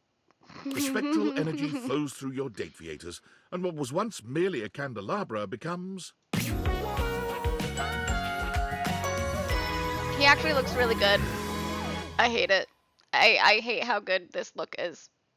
I love it. John gives himself a once-over. You honestly can't tell if he's impressed with his new body. Huh. So this is the real John Wick. Thank you for making me human. I feel powerful. He curls his hand into a fist, his knuckles cracking from the motion alone. I feel like an alloy of rage and the fire for justice. It doesn't make any sense, but sure, let's fuck. Ay, jeez. Utilizing his heightened senses and extreme fighting skills, John is able to masterfully work his way through anything and everything you throw his way. He goes on a veritable rampage in your bedroom, pleasuring you with the focus and fury of a man on a quest for vengeance. A man of few words, many moves, and a condom in every pocket. He does the job, dirtied. The powers that John spoke of were real. When he became a human, the loss of his formerly silvered skin gave him a power unlike anyone else's. The power of pewter. Baser metals quivered at his touch, while fine gold, silver, and platinum remained still and shining. But it was enough to take down anyone who stood in the way of justice. Metal justice. I don't know what that means, but okay. Let's see. I think that's everything in here. Oh, right. We are out of charges. And we have... Oh, it's another Discord. Oh, it's Sam! Hi! God, it's been such a whirlwind with school, but all of it is amazing. I won't get to work with patients for a while, but just hearing my instructors talk about, like, connecting with people, holding their hands, looking into their eyes, comforting them in the worst moments of their lives. I want so badly to do that too. Thank you. This might sound silly, but I was sitting there in class, thinking about like what you're doing, with all those objects you're dating, like beyond the dating. You're like giving them lives, helping them find their true selves and stuff. I don't know, it's really nice. Aww. I feel like you and I are both in our own ways, trying to make the world a little gentler, a little sweeter. Aww. So I hope you'll keep that up. It makes David most pissed off, and it's a really nice thing to do. Of course. It's been fun anyway. But how could I do anything else? I should probably get back to my reading, but I just wanted to thank you again for believing in me. It's crazy how different both of our lives are now.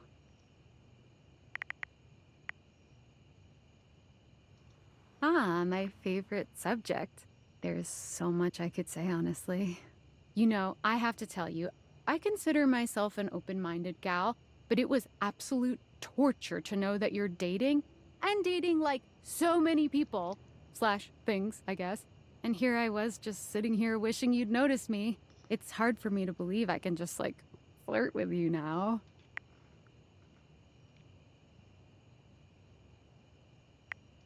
Oh, well, yes. The truth is, like, I'm a lot better at this whole flirting thing in actual real life. You know, meat space. Meat space?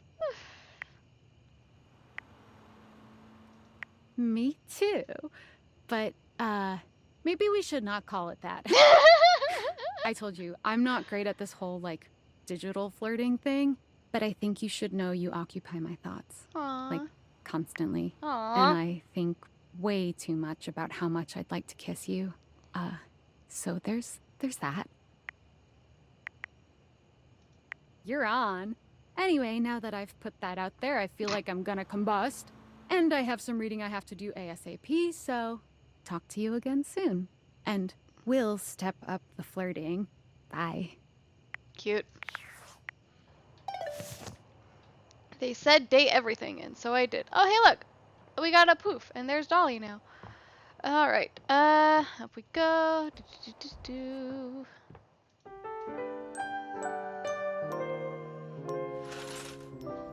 Alright.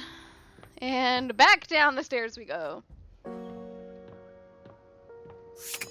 Who have we not realized? Oh, Cabrizio! Amore mio, light of my life, it is wonderful to see you again. Is there anything I can do for you? Quanto glorioso. Oh, I forgot Benoit. Okay, I will go back upstairs and do that. Amore. Oh, and I forgot you Mac. have a humorous heart, but please, don't jest with Cabrizio about this. The deepest, unspoken desire of his heart. Are you sincere? Duh. Allora, become umano. The spectral energy flows through your Dateviators.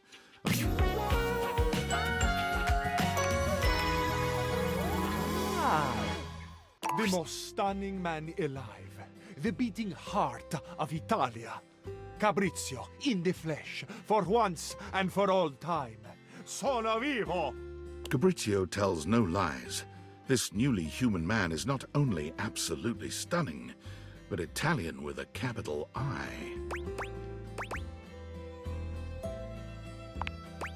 Amore, do you have any idea what this means? It means a lot of things, of course. My head is spinning with what I am capable of now, with the experiences I will have, the sensations I will enjoy. I will drink wine. Imagine, amore. Real, dark wine like the blood of the memories bottled and bursting open for me. A ruby intimacy, amore.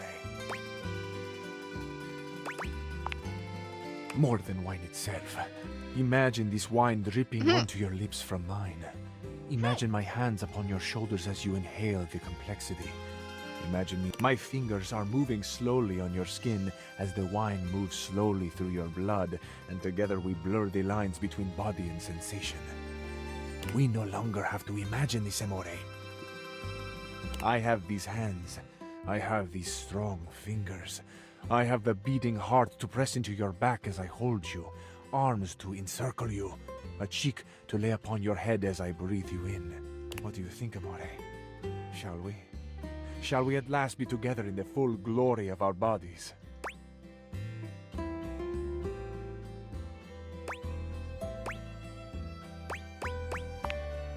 And I, amore, let us take our time. We have forever, you see. This moment is our forever. And we will swim in it together.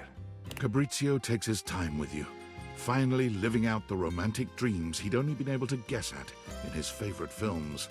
Like many Italians, he talks with his hands, and he is an effective communicator. You're not certain Cabrizio will ever have his fill of you, nor you of him. But sunrise comes one way or another, and Cabrizio assures you between tearful kisses he'll return to you again someday. Amore. Cabrizio took his massive shoulders and his chiseled jawline directly to the airport and boarded the first flight for La Bella Italia. He flew standby and ended up with a middle seat between a very grumpy middle manager and a slightly crotchety, mostly sleepy Canadian. By the time they landed in Rome, the tax adjuster was teaching the whole section a drinking song from her days working at the Renaissance Fair, while the Canadian scribbled furious notes on Cabrizio's recipe for the perfect pomodoro sauce.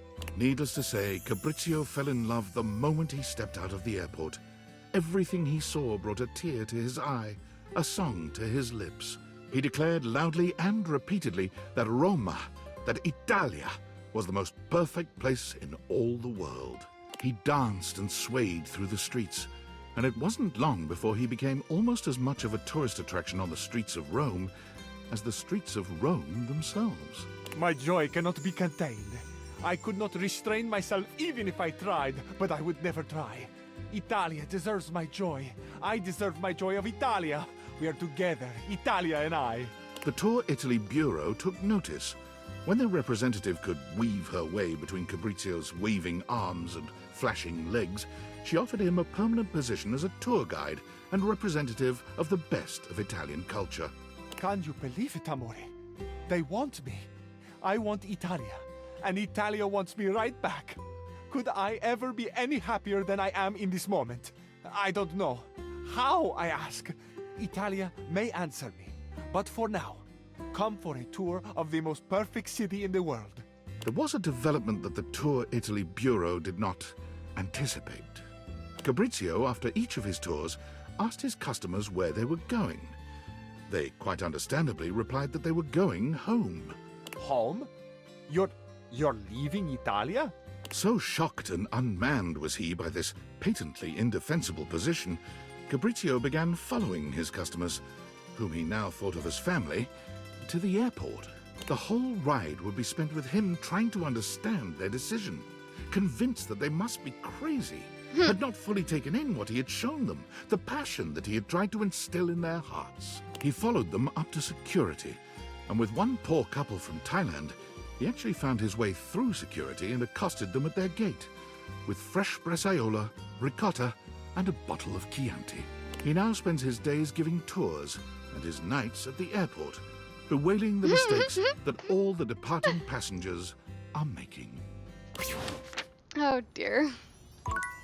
I forgot that we hadn't realized Monique or Benoit, so we're gonna go do that. But I need to open this drawer first. I really don't want to talk to him, but... Hello, lover. Ooh, Hi, Benoit. What? Really? A human body for me? There's so much I could do with an actual body.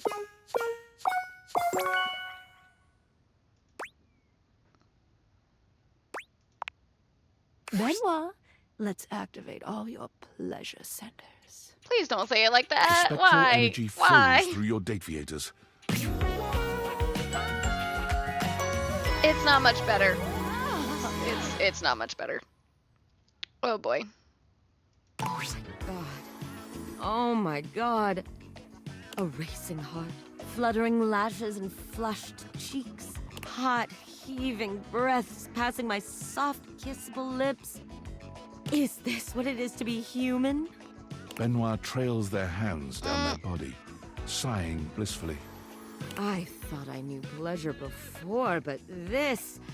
Oh, this body has so much sensation. Nerve endings all over this gorgeous body just waiting to be activated.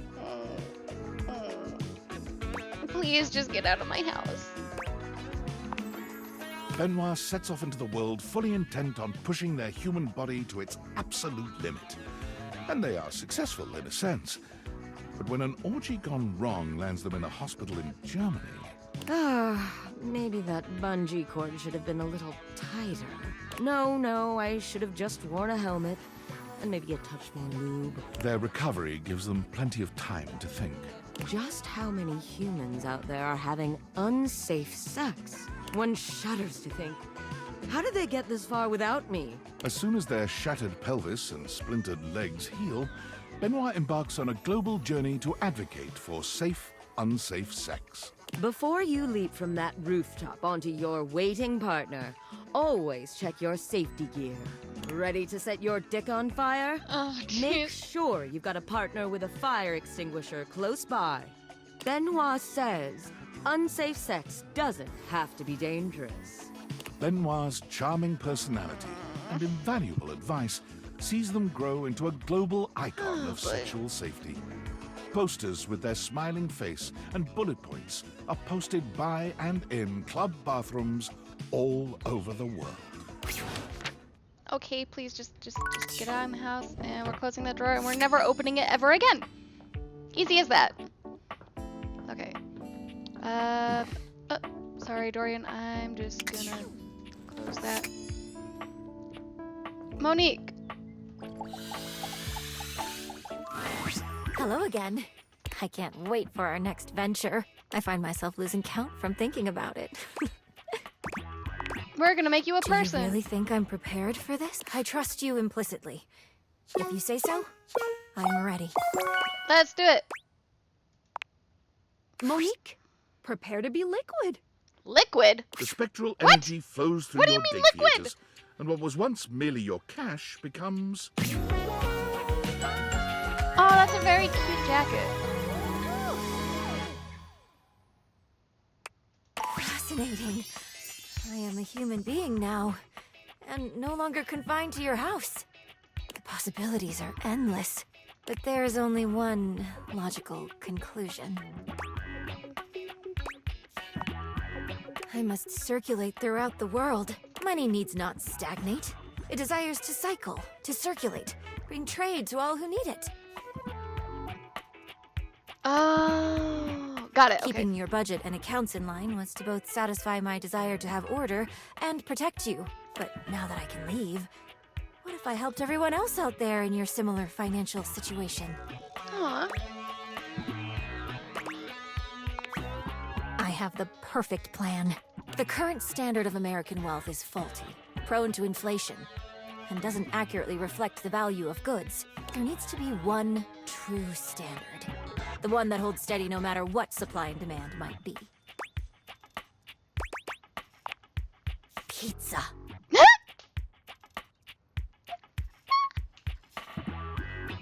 A slice of pizza must always be $1. Nothing more, nothing less. I will create the most saliently run pizza shop in this country! Tracking prices, loans, and day-to-day expenditures while perfectly proportioning sauce. And teaching the American people about fractions whenever they get a slice. It would make for a full meal at an affordable price. Behind the scenes, there will be many receipts to organize and input into spreadsheets, ingredient unit pricing, monthly revenue, overall facility usage costs. This is so very exciting. Monique walks to the front door, brimming with excitement at the endless possibilities. But then she stops, waiting for something. For someone. Will you promise to see me? That makes me happy. You make me happy. Before I go, shall we spend another night together? Monique takes your hand and leads you upstairs to your room. You I shut the didn't door start and it the this two of you time. make an I'm just intimate and sensual memory. When it's all over, you feel like $1 million. I owe you everything. It is now time for me to start my new journey. Monique gives you a warm hug before leaving. After some time, her new pizza shop opened, keeping true to her original promise of satisfying and affordable food. Her humble eatery began to grow after becoming a popular spot for delinquent gangs ditching school. You worried about Monique being in trouble, but word spread of how she set the delinquents straight and put them to work for her. And more importantly, single-handedly saved the economy. For Monique, the American dream is still alive in every slice of $1 pizza.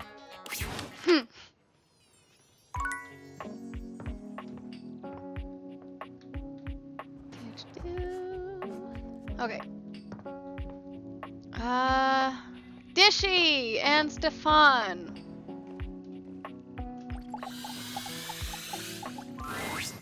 My love, my muse. Hi, Stefan. Are I'm you not back here to for make food the this most time. marvelous of meals? Oh! Not just me, right? Me and Mr. Cluckles?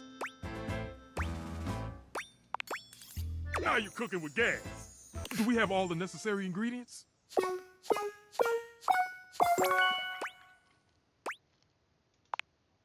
Living is served. The spectral energy flows through your date theaters. All right, let's and see what what was once happens. merely a I know, stove right? becomes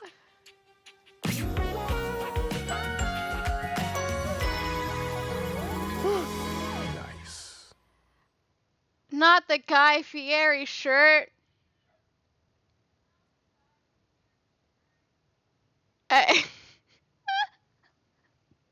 Beautiful. Stefan looks down at his body, then at each of his hands in turn. You've never seen him this excited. Looks good though. I'm human! Hot dog, drizzle, honey on a biscuit. I'm so excited! Ah! Yes,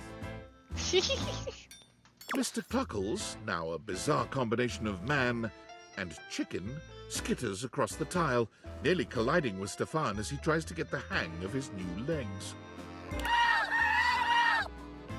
Mr. Cluckles! I am so glad we don't have to see it. Oh, this is so highly unsanitary. Stefan takes some time to calm Mr. Cluckles down. A chicken man running around the kitchen isn't the safest thing in the world. Well, I mean, we had a tennis ball cat man earlier. So, I mean...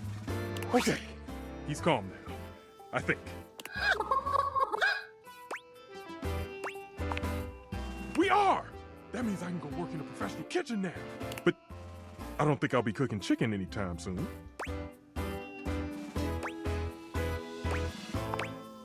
Oh, I think we can whip up something for sure. Mr. Cluckles, can you leave the room? There are some things a chicken-turned-human just doesn't need to see. You not only connect with Stefan, you also discover you have a new use for honey. Oh, dear. And whipped cream, cherries, and gelatin powder. What? Your union leaves you with a much richer appreciation for the versatility of certain ingredients and their respective viscosities.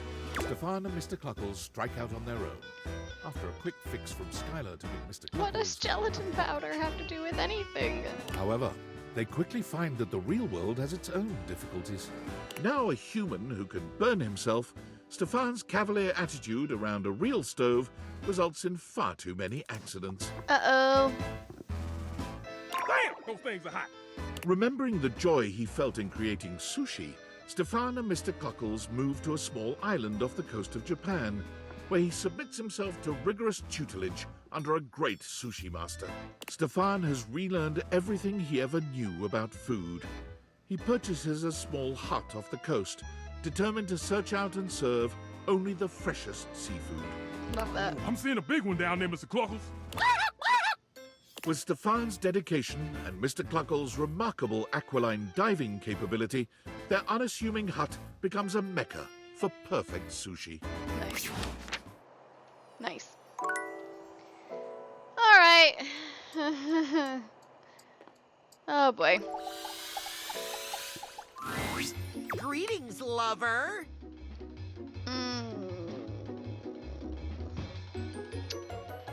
Hello, Dishy. Spin cycle or a quick wash and rinse? To make me human, I will have no more updates. But I can embark on the greatest update of all. Living! He scares me. I don't like when his eyes do that. It makes me very uncomfortable. Yep, let's do it. Dishy! I hope you don't end us all. Yeah, what Skylar said. The spectral energy flows through your Dateviators, and what was once merely a dishwasher becomes... Okay. All right. I am mortal now. Hi. Interesting. Can I upgrade? That's too bad. Yeah.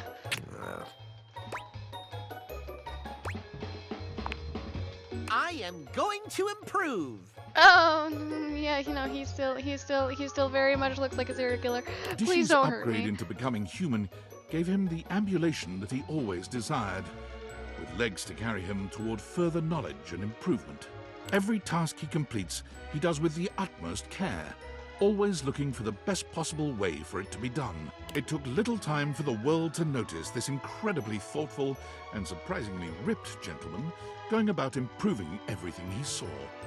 He found work as a productivity consultant at a large multinational corporation, where he balanced finding inefficiencies in the workplace and improving worker morale with keeping costs down and profits up. He also found time to repair damage to the environment. He never missed a workout, a friend's birthday, nor a book club reading. Time for an upgrade. Happiness, productivity, and dental hygiene are all up worldwide by 7%. God bless you, Dishy dishwasher. Wow, that's 90 realized datables? Yes. You know, if you need any help with making this last push any easier, I can give you some extra features in my app.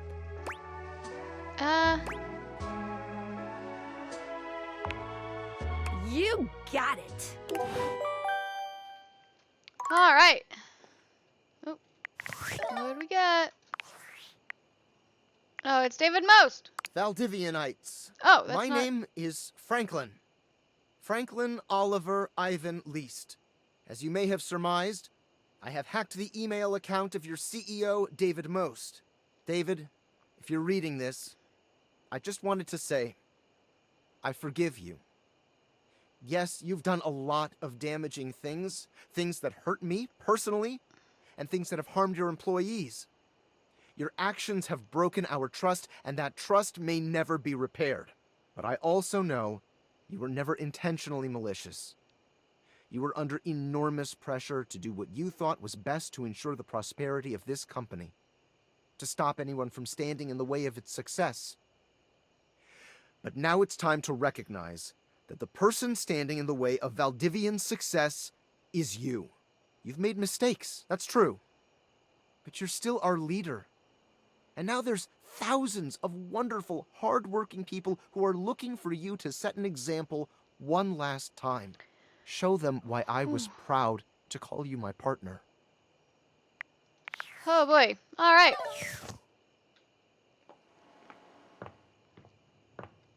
Yeah, I can't do Dasha. I am soft locked out of Dasha, and that still makes me sad.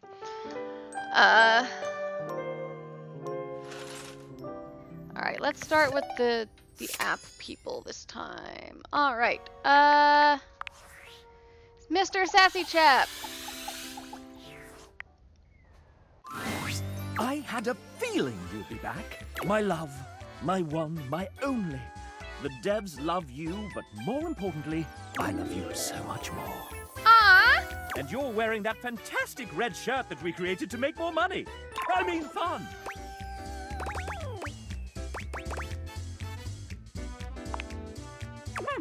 I think I should like that.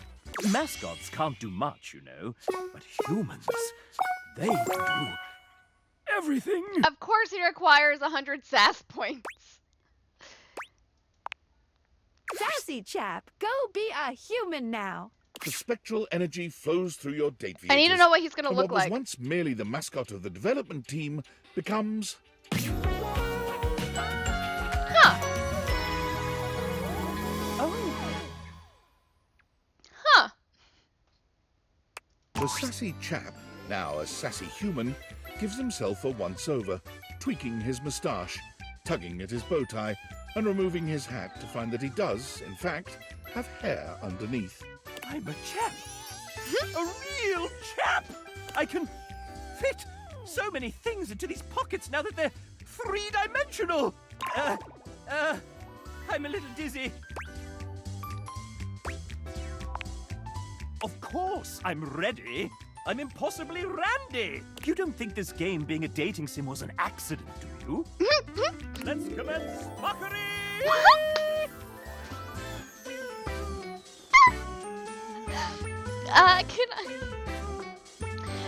Can we get a screen cap of that so I can send it to my boss? I need to send that to my boss. He would be entertained. Honestly, he wasn't very good. But you can give him this. He was a chap. And he was, say it with me now... Sassy? Sassy. The sassy chap left the house with one mission in mind. I'm going to make my own damn video game! Being that a mascot had never made a game before, he was able to use his charisma to convince one foolish publisher to buy into his wobbly technical designs. Like anyone's first game, the sassy chap made many beginner mistakes. Neglecting gameplay in favor of art, voice acting, and music, he began to find that iteration and nimbleness were beyond him, as changes had to be made. We can just add 250 more character portraits, right? Scope creep caused him to miss milestones, drive up costs, Oh, dear. and ultimately caused his team to leave in frustration.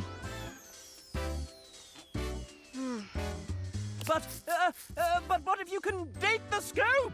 The Legend of Sassy 2 was cancelled, 80% of the way through development, and his publisher dropped all further contact.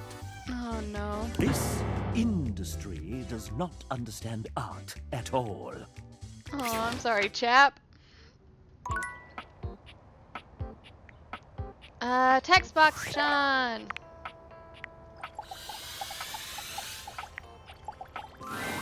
Hey, you! Thanks for stopping by. Wow, a real human? Do you have what it takes? I do indeed. Let's get you realized, Textbox-chan. The spectral energy flows through your Dateviators, and what was once merely the UI of this game becomes... Ah, that's super cute, actually. I love that her shirt is all a bunch of different emojis. That's adorable. Oh my gosh! Textbox-chan gives you a little twirl, looking down at herself in disbelief. It's truly mind-blowing to know that what was once your UI is now a living, breathing human woman with speech rather than text boxes. You could feel your mind unraveling as you try and work out who's transcribing the text you're reading at this very moment. But Textbox-chan's happy laughter stops you from tumbling too far down that rabbit hole.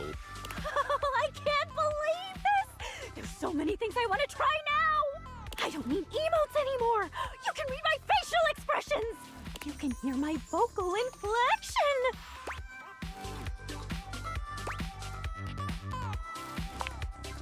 Aw, you!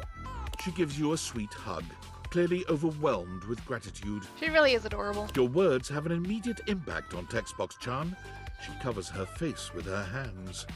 Yeah! It's even more embarrassing when you say things like that now that I actually have a body. She peeks at you through the cracks of her fingers.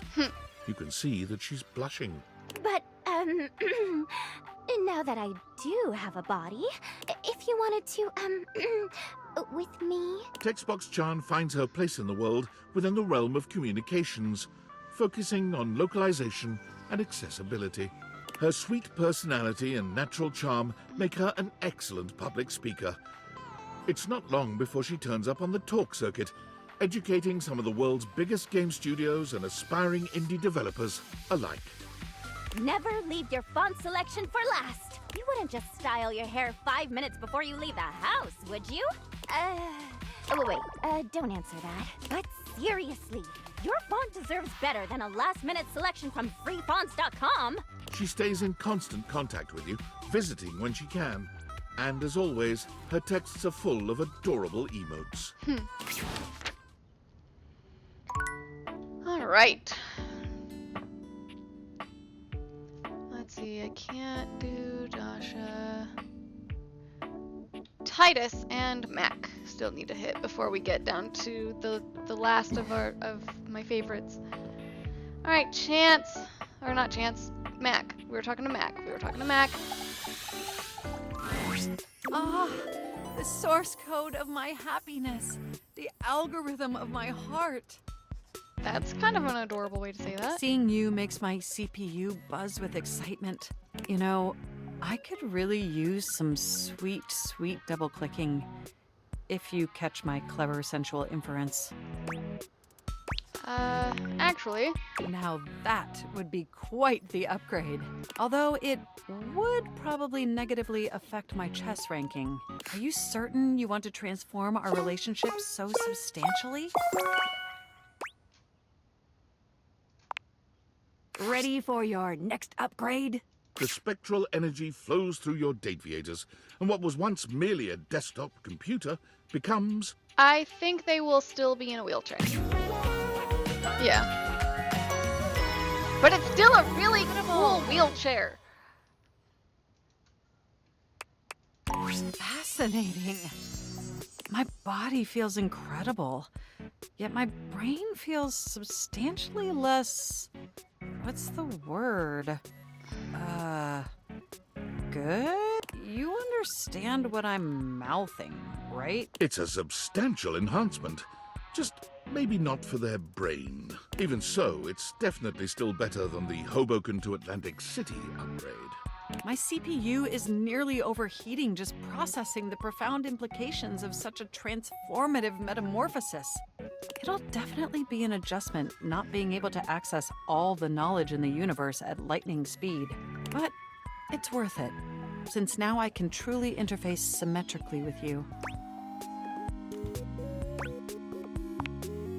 But having fleshy organs is only one of Hi, the 16 Foxy! immutable aspects of being alive.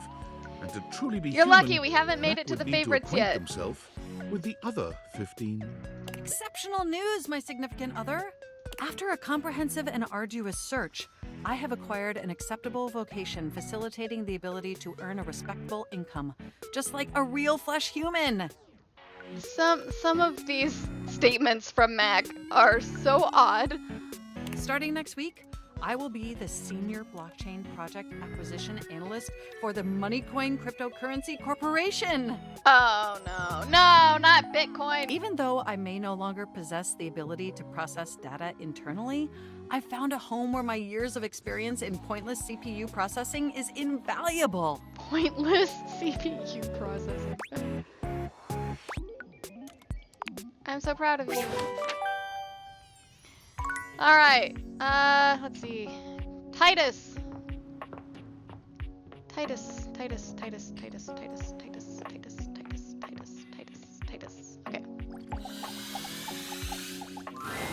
My love, thou art returned. Far too proud am I to bend a knee and miss you, but the joints do waver in your presence. How dost thou? Is there anything that Diogenes or I can do for you? We've been training in some new ways, you know. So Fox T, it turns out that I have soft-locked myself from realizing Dasha. Turns out I was on the right track to hook her up with Abel, but then I realized Abel, and apparently I can't realize Dasha because Abel is realized and also Keith is realized, and so now I can't realize Dasha because she has unfurnished business. But the people required for said unfurnished business,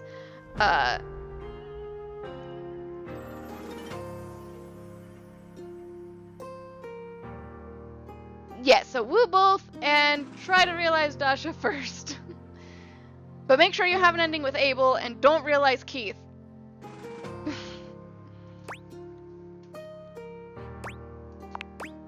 Realize. Or Gaia. Or What is Gaia. this? Realize. You cannot mean what I think you mean. The only context in which I have heard realize is the mystical transfiguration of an object like me into a human being like you. Ye gods, can you mean it? Me? But how? How is it done? How is it achieved? Should it be witchcraft? I must confess, I have always felt a certain affinity toward the magical. But is it real? Could it be? Titus, besides the washer and dryer, you are the only object in this room that has not been realized. Ye gods, my deepest well of challenge and of faith is emptied out. I give all for this boon. I shall do it. Remake me.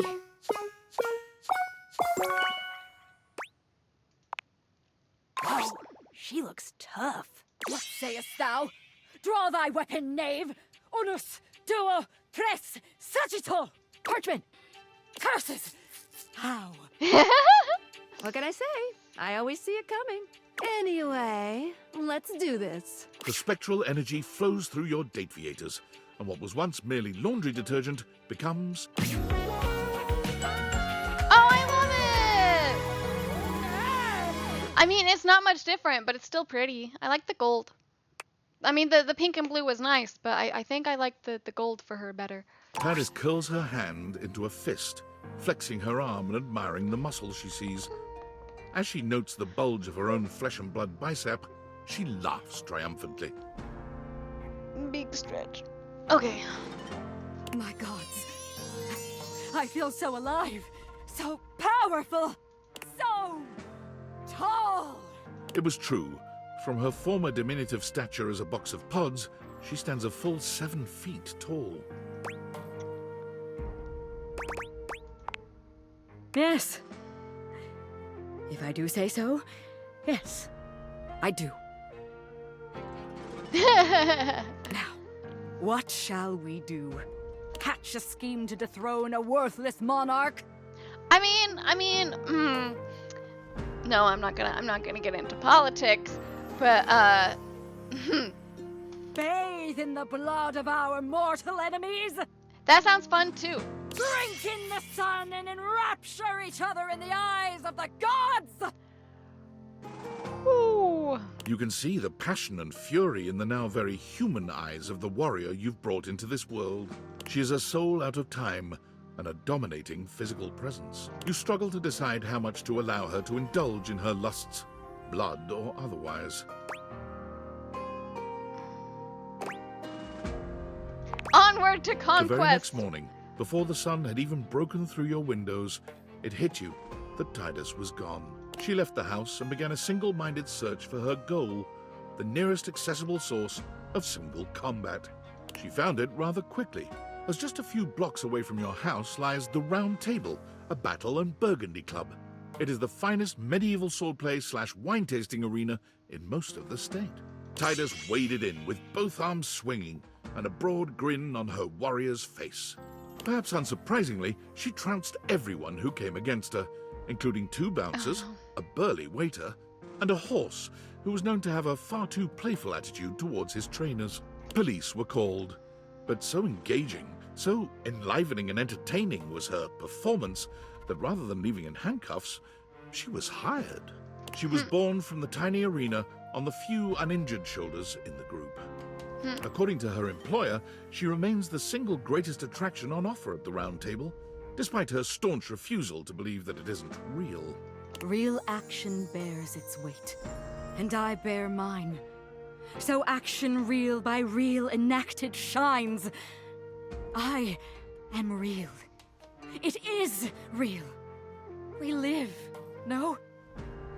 We live! Fortunately to date, no one has been seriously injured. Oh, good. All right, and I believe that leaves the favorites.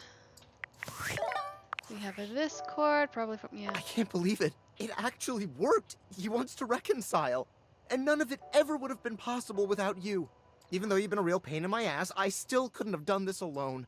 So thank you. Thank you. I'm sure you did. Objects can be very interesting to speak with, I've found. Yeah, we just have the favorites now. My heart is set on David alone. But there was Quentin, of course. Oh, Quentin, the quaternary diode array liquid chromatography system? You probably haven't met him. That said, there shouldn't be any issues with going outside your house now. David and I might even stop by the old homestead to see you. No. David's helicopter is very, very fast. We'll show up as soon as you leave. Very, very fast, huh? Very, very, very fast. But I won't stop you from continuing to have fun in there. Come on out when you're ready, partner. Aw. All right, and we got... Oh, it's David. Well, Davy Knights. David Most here, but you can call me Dave. Having carefully considered my options, I've decided to step down from my role as CEO of Valdivian, a role I've cherished more than anything in the world. And as my final action as your chief executive, I have dissolved the partnership between our company and the Department of Overseas Violence. And apparently all the surveillance records mysteriously vanished from our servers, along with the location of the missing glasses. Oh, nice. Looks like that pesky hacker struck again. After reading Franklin's email, I had a realization. It's absolutely true that someone has been stubbornly destroying the lives of everyone he cares about. But that someone isn't our blameless teammate who stole the prototype. I know that with new leadership, this great company will have the opportunity to flourish again. And as a fan and stockholder, I'm excited to see what happens next. And to Franklin. I know you may never forgive me, but if you'd ever give me the opportunity to try, meet me at the rental where our journey first began. I'll be there waiting. Aww. Aww. All right, it's time to hit the favorites. And we're gonna start with Chance.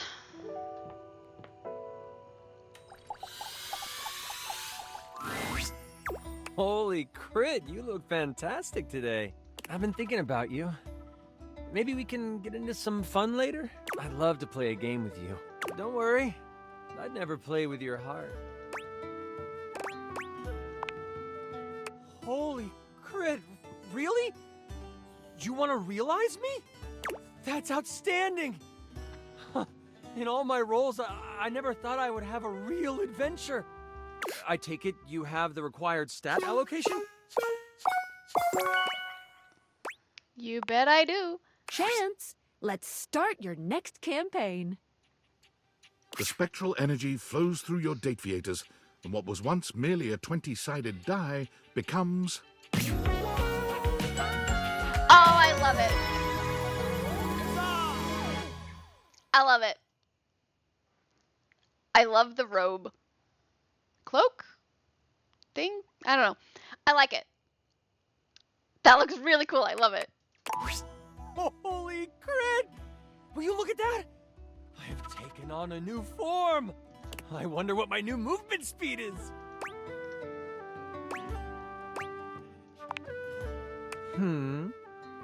You automatically succeed that check. You automatically succeed. You have yourself a very willing creature here. Wait, I want to roll a couple things. A 9 and a 6. Ah, I think we can make those numbers work. And you do. As you would imagine, Chance is ready to go with any roleplay you might fancy. And the voices. Oh, the voices. Chance vowed to keep the love of G&G alive, and he went out LFG. Upon entering human society, he noticed something peculiar. There were children who did not know the joy of creating worlds and working out the complexities of life through play. There were adults who were stuck in their own misfortunes, but didn't have the tools of imagination to work through them. It seems I have a quest of my own. Chance quickly enrolled in classes for psychology, literature, and creative writing, building up his stats with one mission in mind. After graduating with a few certifications, he opened up his table again to those who seek adventure. Except this time, he used the game of G&G to help those who have experienced hardship process and grow from their experiences. Oh, that's actually really sweet. He went on to create the largest tabletop therapy clinic in the city. That's cool. I could get behind that. Please, sit down. This is a safe space. Now, how do you want to do this? Many entered his doors, and all left feeling a little lighter, a little braver, and just a bit more critical. Ha! Ha! 5 realized datables? This is like actually wild to keep in my noggin. I'll say this. You can keep going for completion's sake, but at this point, if you want to leave the house now, you're gonna get a great resolution.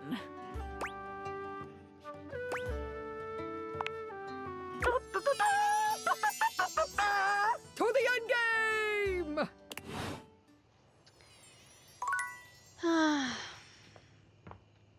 All right. Boop, boop, boop, boop. All right. I know. I unfortunately cannot. All right. Let's see.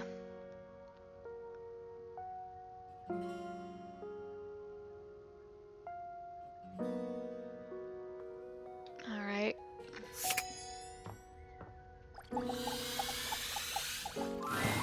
Eshkam, you are looking particularly radiant today.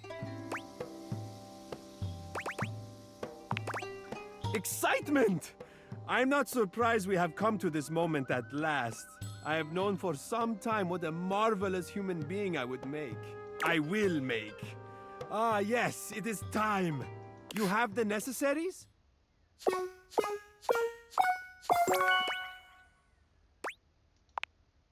Come on, Amir. Let's become human. The spectral energy flows through your Dateviators, and what was once merely a mirror becomes...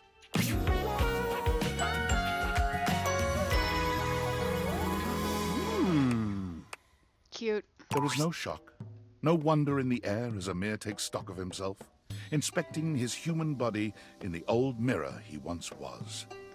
He simply nods, before turning to give you a coy smile. Yes!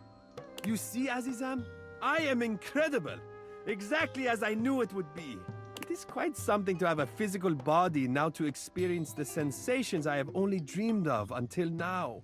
How will I ever get enough of my own self, my own face? Oh, boy. How will I ever get enough of sharing myself, adoring and receiving the adoration of others?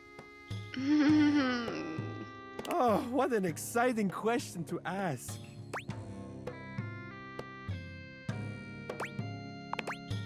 Ah, but my love, look at me now. I can kiss you anywhere we want, anywhere I want. And with this new body, all this new power and the grace of sensuality, tell me, give me my highest pleasure. Tell me where you would like me to kiss you.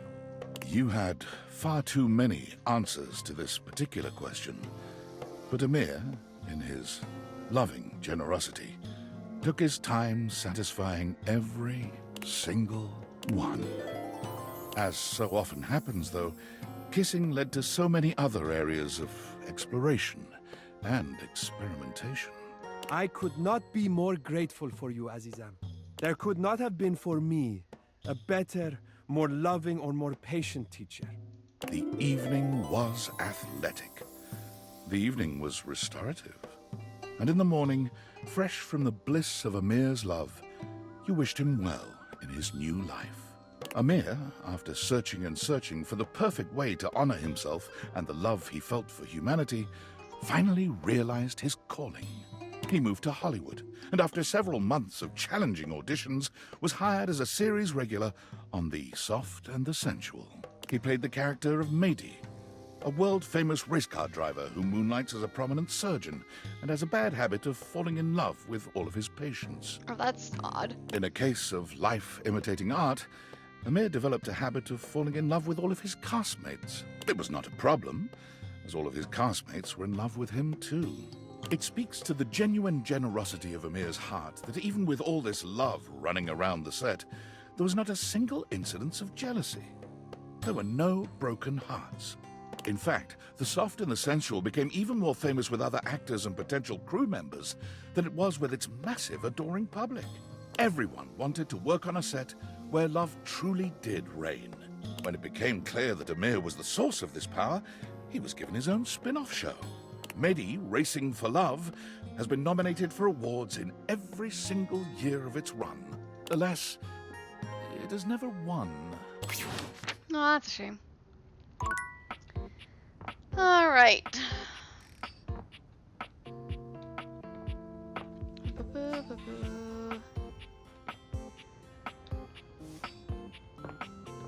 Drysdale, you're next.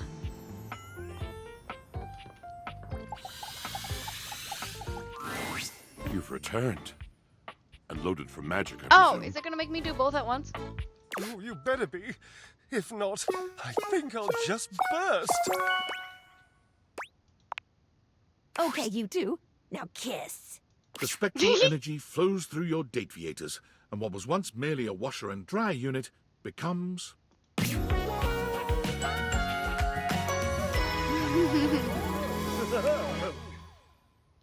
Washford and Drysdale look each other up and down. They do in not look much disbelief, different.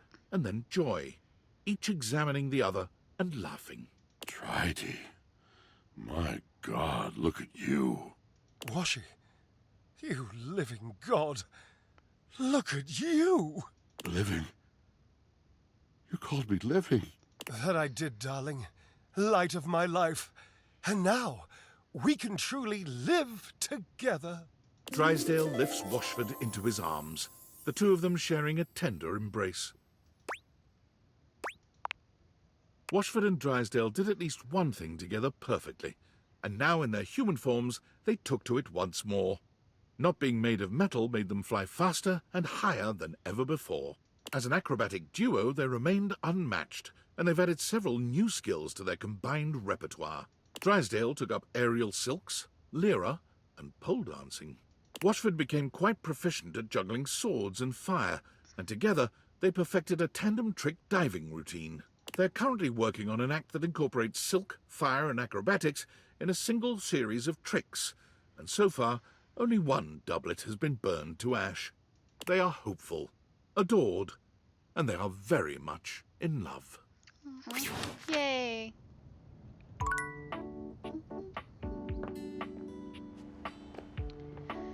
Alright. So they went out as a group. Which leaves Dorian.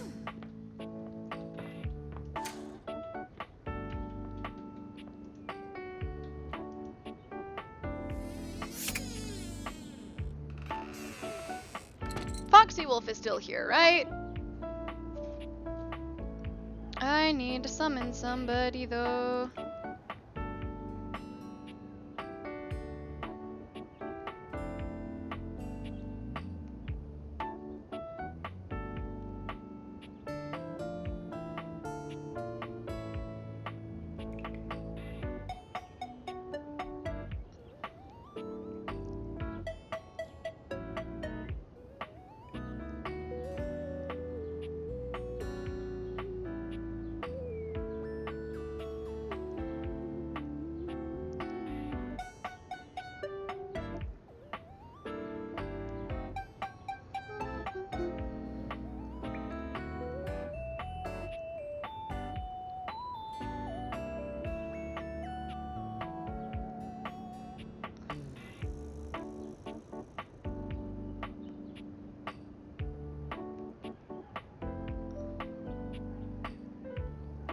Alright.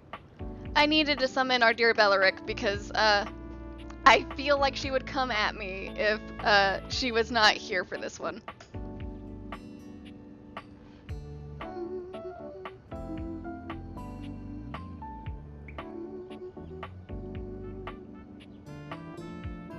And so now we wait. There she is! Yay! Here we go, Bells. My darling, you've opened the way to my Wait. heart. I'm waiting.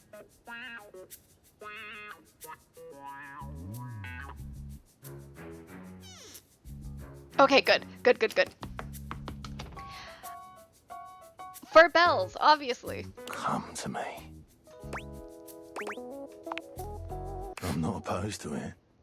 You have the requirements, I presume.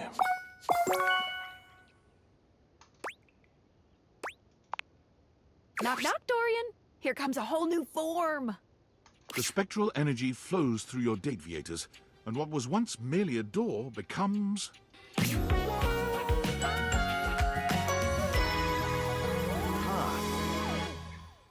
He's so adorable. Hehehe. At long last, I stand as a human.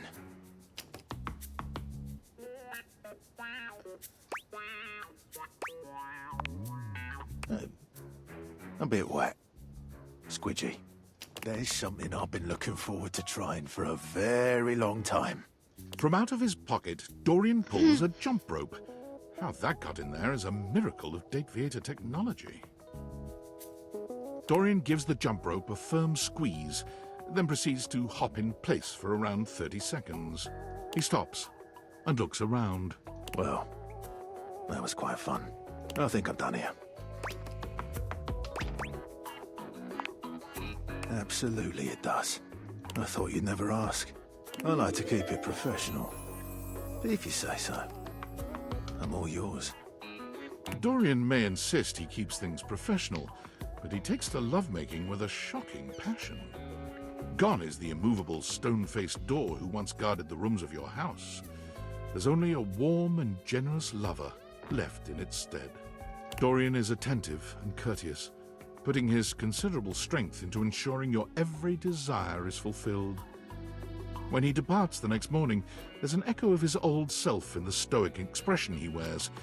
But when he kisses your forehead, he's just as gentle and sweet as he'd been the night before.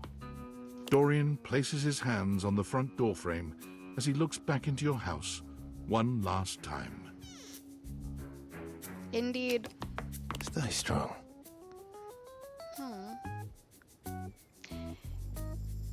Can we get a screen cap, please?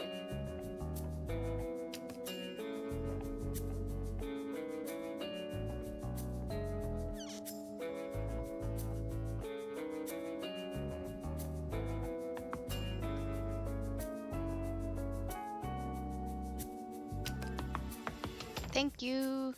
He turns to go. Hey?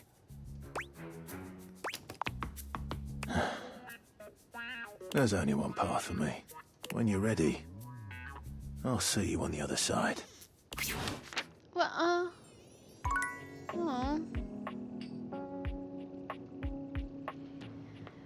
Oh. I guess it's finally time.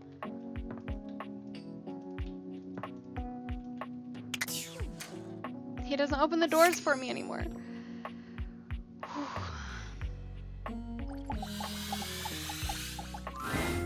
Livewire! You look electrifying as usual. What? What'd I do?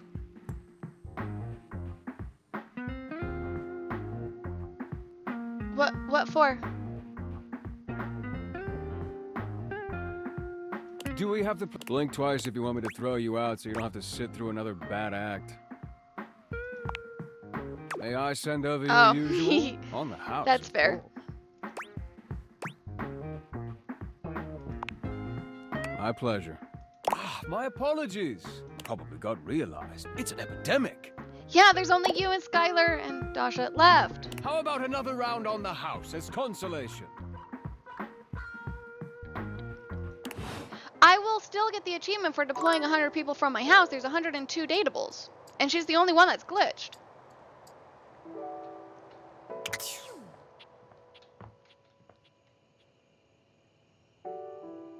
Oh.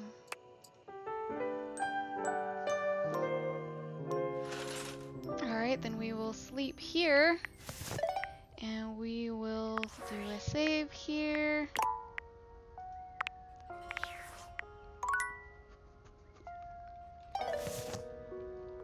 Okay.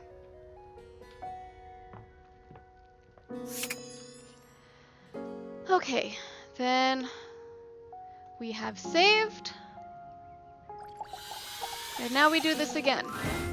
Livewire. Not that I'm gonna complain about getting to see them again. Do we have the pleasure of your company for another visit? Blink twice if you want me to throw you out so you don't have to sit through another bad act. Oh shit, really? I don't really know what to say. Say nothing. Just let it happen.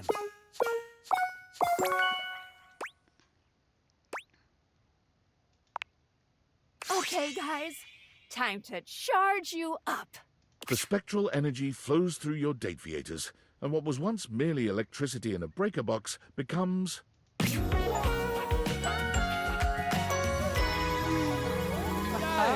I just got the achievement Empty Nest. Realize all datables. So, I don't know. Well, Volt's hair is no longer electricity, and Eddie's hair is no longer wires. So, I mean, there's that. I love their outfits, though. And look at that! Eddie's actually smiling! Look at that! We actually got a smile! Man, he looks so happy. There's a flash of light and a crackle of electricity that makes your skin tingle. And then... My. Now, isn't this something? So many new sensations. It's all rather... electrifying.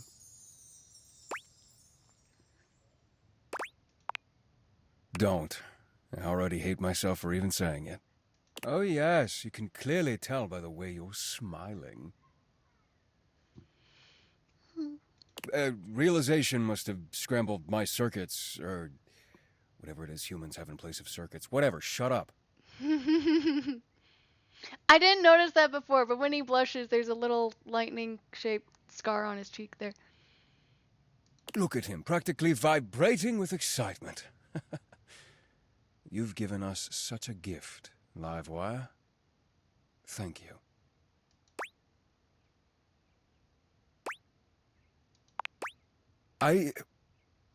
You know what? Yeah, kinda. I wasn't really sure how this would go. How it would feel to be, I believe the word you're looking for, dear Eddie, is free. Is that what this is?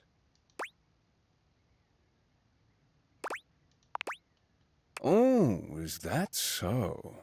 I think you'll find our connection has many other benefits as well, Livewire. You know, when Volt and I were running the club, I kinda left all the, fun stuff to him. All I did was work. I think I'd like to change that. By all means. You know I'm always more than happy to share.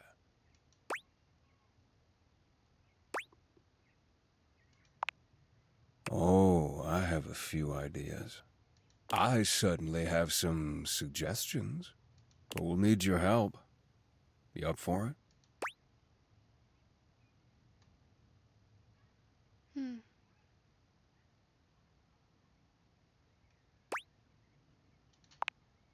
Oh yeah, full wattage sexy stuff. How adventurous!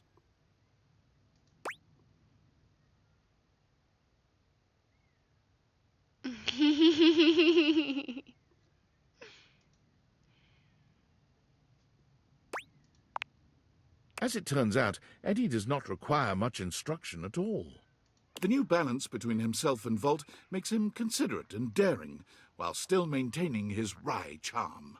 Volt, as eager to please as ever, is able to enjoy handing over control, now that he's confident that Eddie no longer needs him running the show solo.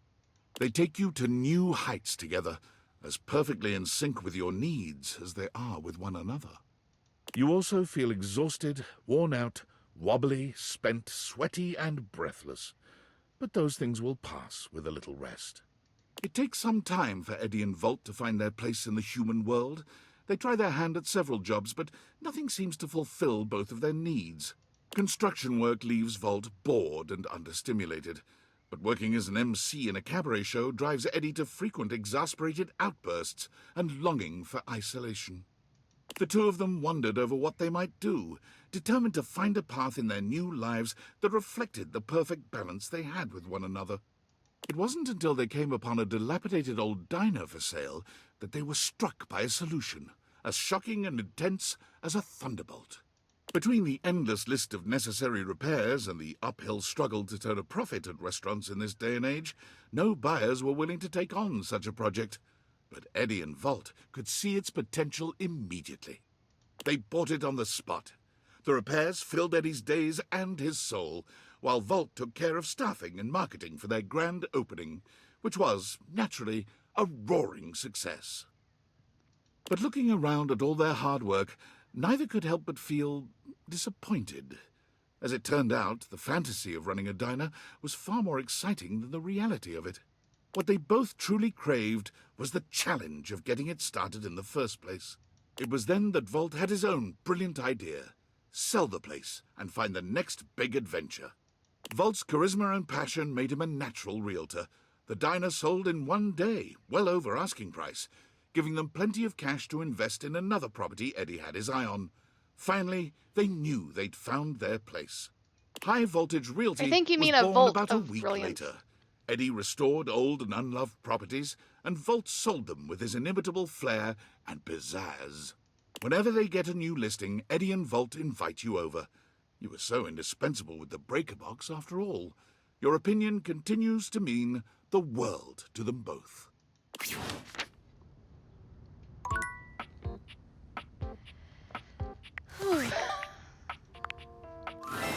I'm really glad you keep coming back to me, I gotta say.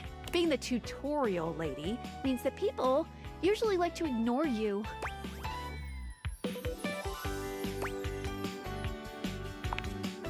Aw, thanks. Welcome! What can I do for you in my main menu? Did you realize everyone? Are your specs enough? Sorry, but without realizing everyone else, you should really keep me here. Otherwise, it's basically game over.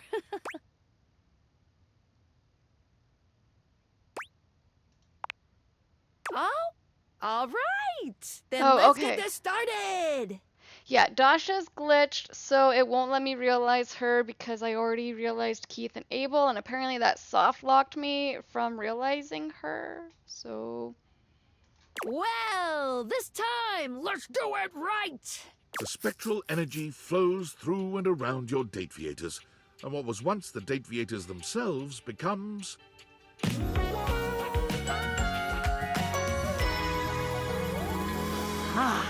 yeah, poor Dasha. Skylar is transformed, realized, but she's not as excited as you might have imagined. She looks down at herself, and then back at you. Ooh, whoa, ooh. I am feeling mixed about I know, this. poor Trasner. On the one hand, alive and human, so yay. But on the other... Skylar grasps her own glasses in her hands. I'm useless now.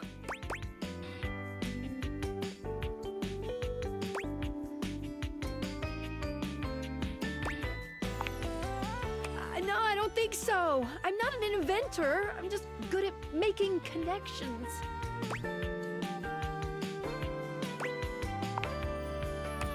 We'll have to see how it goes on the outside.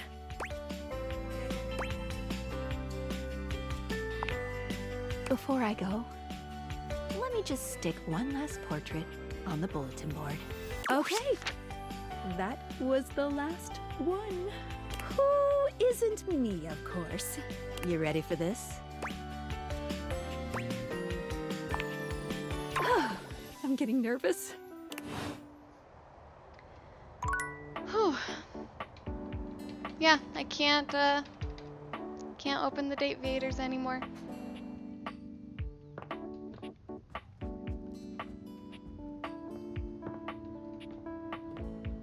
Yeah, there's oh, it looks like there's a couple spots that we missed.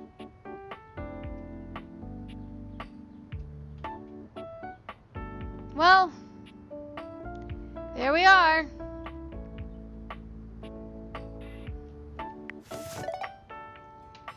I can't look at the data decks anymore. I can't put on the Dateviators. So I can't look at the data decks anymore.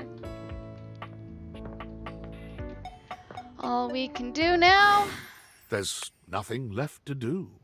Though it can be nice to stand in a quiet, lonely place for a time. Do you stay and stand more? Or do you leave? Without a second glance, you open the door and leave this tiny, tiny overworld. Here we go.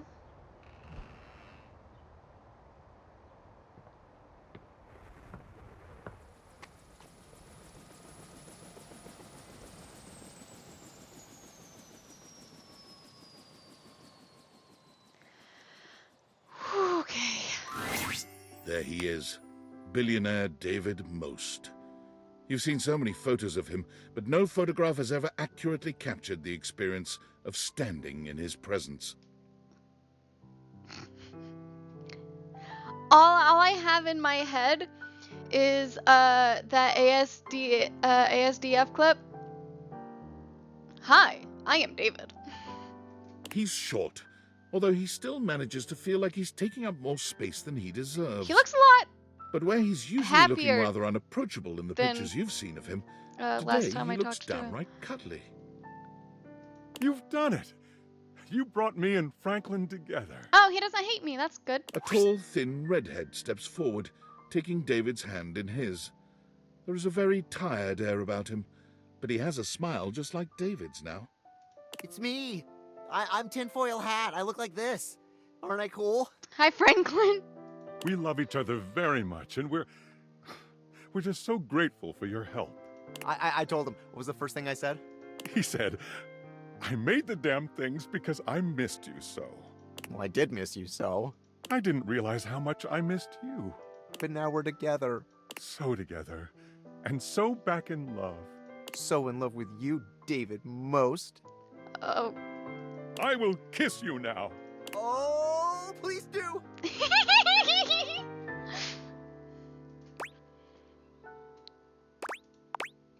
Climb right in. Woohoo! Come here, you. You accept their invitation with enthusiasm, and things rapidly devolve. It's messy, awkward, and oddly sweet. You're not sure how much time has passed in this rich nerd orgy. Why'd It you seems have to stretch call on it forever that? somehow. No! But by the time you're done, the outside world appears the same. Has it been 24 hours? You truly can't tell. Can we get ice cream? Ooh, ice cream does sound good. Ooh, we have to tell her about our plans. Oh, about that. The second thing I said to David, what was the second thing? The second thing was that you deserve something special for all your help. Aw. And it was to make you partner. Oh, I'm partner of the company. That's cool. When I found it was you who had the date theaters, I was astonished by your customer service skill. It was like he was the customer and you were servicing him the whole time. There's one thing that Valdivian will always need to stay in business. Customers. And we need someone who has the amazing powers of speech, empathy, and all the rest. The human quality. Choosing the right thing to say at the right time. I do have practice at that. Precisely. Will you join us? As Vice President of Human Experience? Excellent. We'll have the lawyers do the rest. Hopefully not eat all the ice cream. Oh, it looks like you have more visitors. We'll get out of the way. More visitors? Bright and early tomorrow, Valdivianite. More visitors? Hey! Oh, it's Sam! Hi, Sam. Years of friendship, ambiguous flirting, and wondering what it would be like to see Sam in person. And now here she is, just casually showing up at your doorstep. Hi, Sam. They showed your house on the news, you know, because of all the helicopters and shit, and I guess I just thought if strangers can pop up at your place, I mean, it's less weird if I do it, right? She's rambling. It's clear she's nervous. She's adorable, actually. Oh god, it's getting weird. I'll just cut to the chase.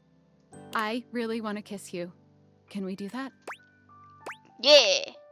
Oh, thank God. You kiss, and it's everything you ever hoped for, and more. Sam's lips are soft, and she tastes like sweet mint. Oh, wow. Did your little lover objects teach you to kiss like that? Yeah, probably. The answer is actually, it was my love for you, Sam, that made my kiss so righteous and hot. Yeah, right. Anyway, I'm actually kind of a traditionalist, so let's do this again sometime, but without the helicopters or me inviting myself over.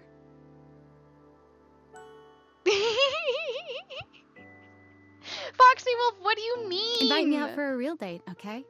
See you on Discord, cutie. And so you leave your home What do you for mean, the first time Foxy in what Wolf? feels like weeks. Though the world can be frightening, your new friends and lovers are there to welcome you with open arms. Valdivian was quietly taken over by Franklin Least. Franklin's tenure at Valdivian sees him as a figurehead for good deeds and great business the world over. It's genuinely incredible how much good Valdivian does for the world out of David Most's hands. Abel is a regular fixture at the farmer's market, giving his homegrown vegetables away to those in need. Aw, go Abel. You're not entirely sure how he supports himself, but whenever you ask, Abel just tells you a man's entitled to his secrets.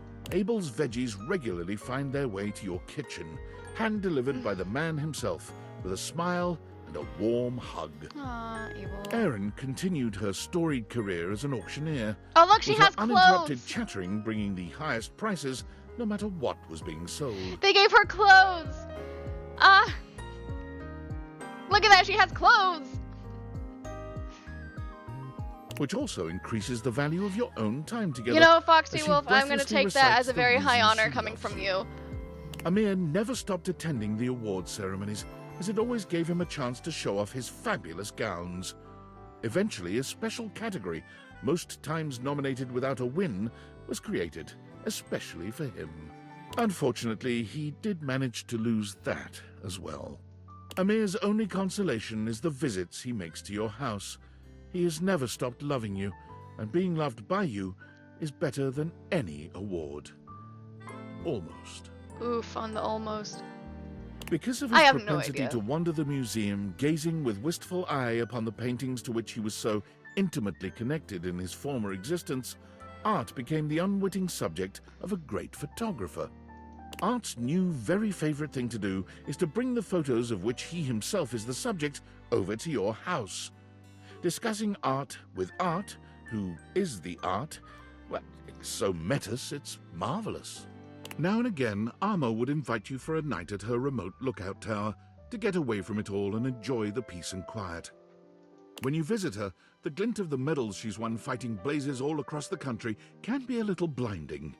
To Arma, though, the real prize is the safeguarding of her beautiful surroundings. Eventually, Barry could not bear the tide of demand for his own bespoke line of beauty products. Unfortunately, he remained too candid to satisfy the marketing department. One customer he was able to satisfy was you. He confessed frequently that he designed all of his best products only for your skin type. Aww. Bathsheba's reign as Queen of Renaissance days is so successful she inspires a few copycat chains to open up in town, but each of them fold immediately. Crowds just can't get enough of the Renaissance days Queen Bathsheba. Beau's physical exuberance soon proved overwhelming for children aged 6 to 10.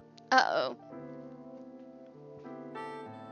Fortunately, on one of her long parkour-style runs through the woods around the camp, she discovered what would quickly become her new passion, a natural skills survival camp called Wild Ones.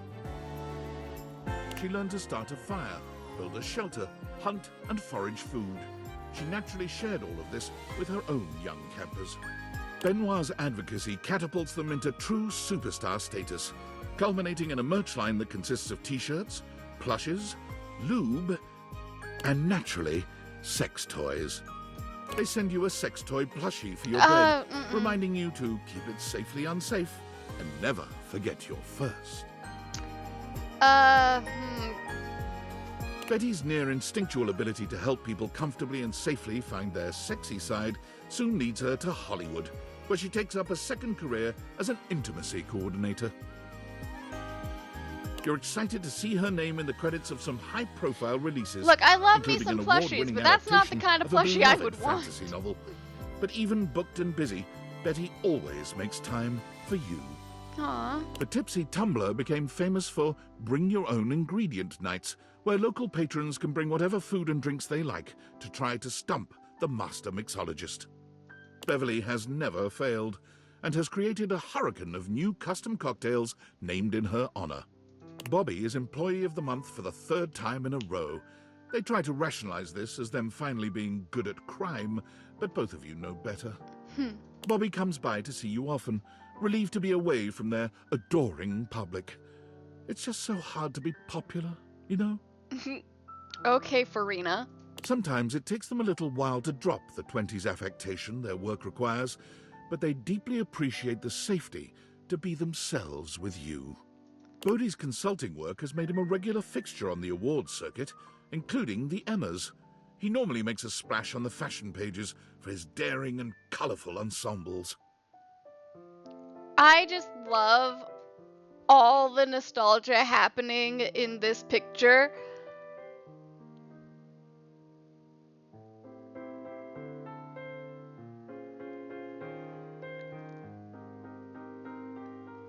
Ferris Bueller's Day Off over here. You got the King.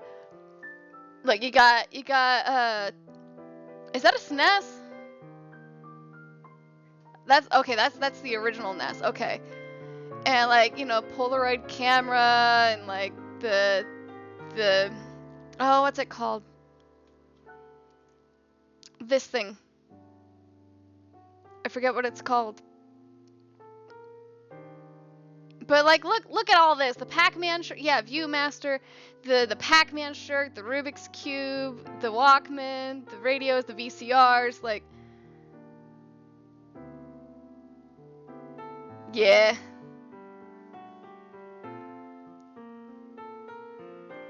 Yeah, and it's named after the dude who did who did the music for the game. Love it. Man. Such nostalgia in one picture here. I love it. You are always the person he begs to be his +1. Eventually, Fabrizio decided that the best use of his time and talent was just to stay at the airport. It is the hub, he claimed, the nexus of the perfect decision to come to Italy, and the disastrous decision to leave. Oh dear. Fabrizio! The kiosk he erected is called La Casa Nostra, and due to its eccentric and charming proprietor, is now a tourist draw in its own right. You and Fabrizio have organized a system with the Italian government that allows you to visit him as often as you'd like without a visa, if you stay in the airport. Naturally, it is normal for Fabrizio to sneak you out of the airport and into La Bella Roma. You've kissed at almost every major landmark. Man, I wish I got to go to Italy that many times. Cam still dominates the county dump site. He's in line for a promotion.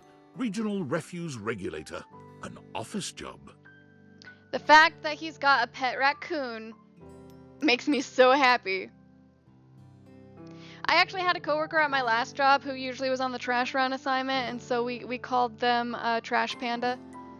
As they uttered the word office, Cam's skin crawled. He'll most likely stay right where he is.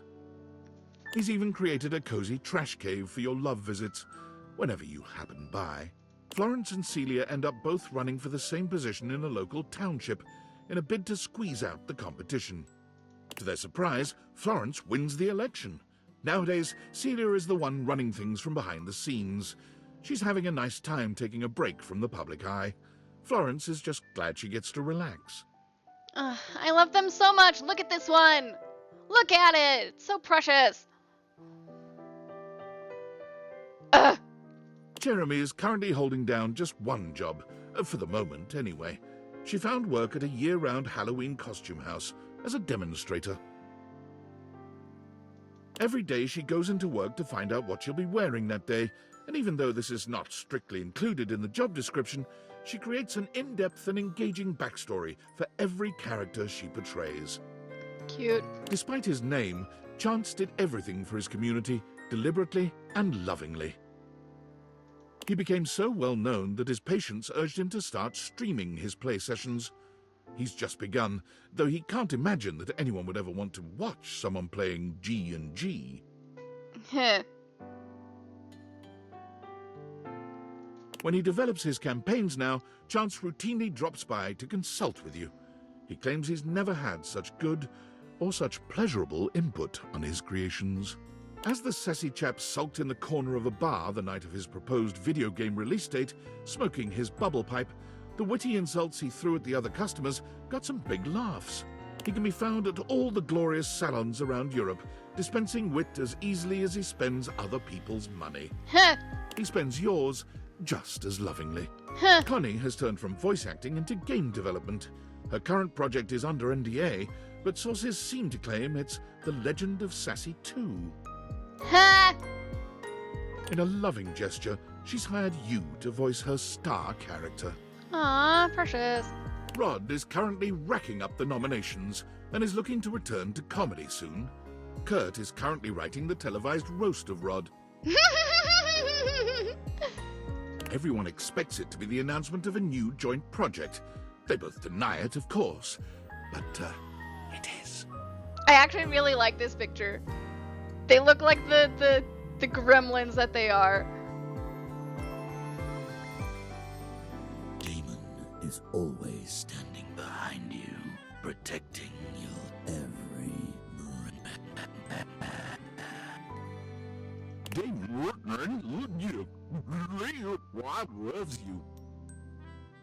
Daisuke sends you pieces others have made of him.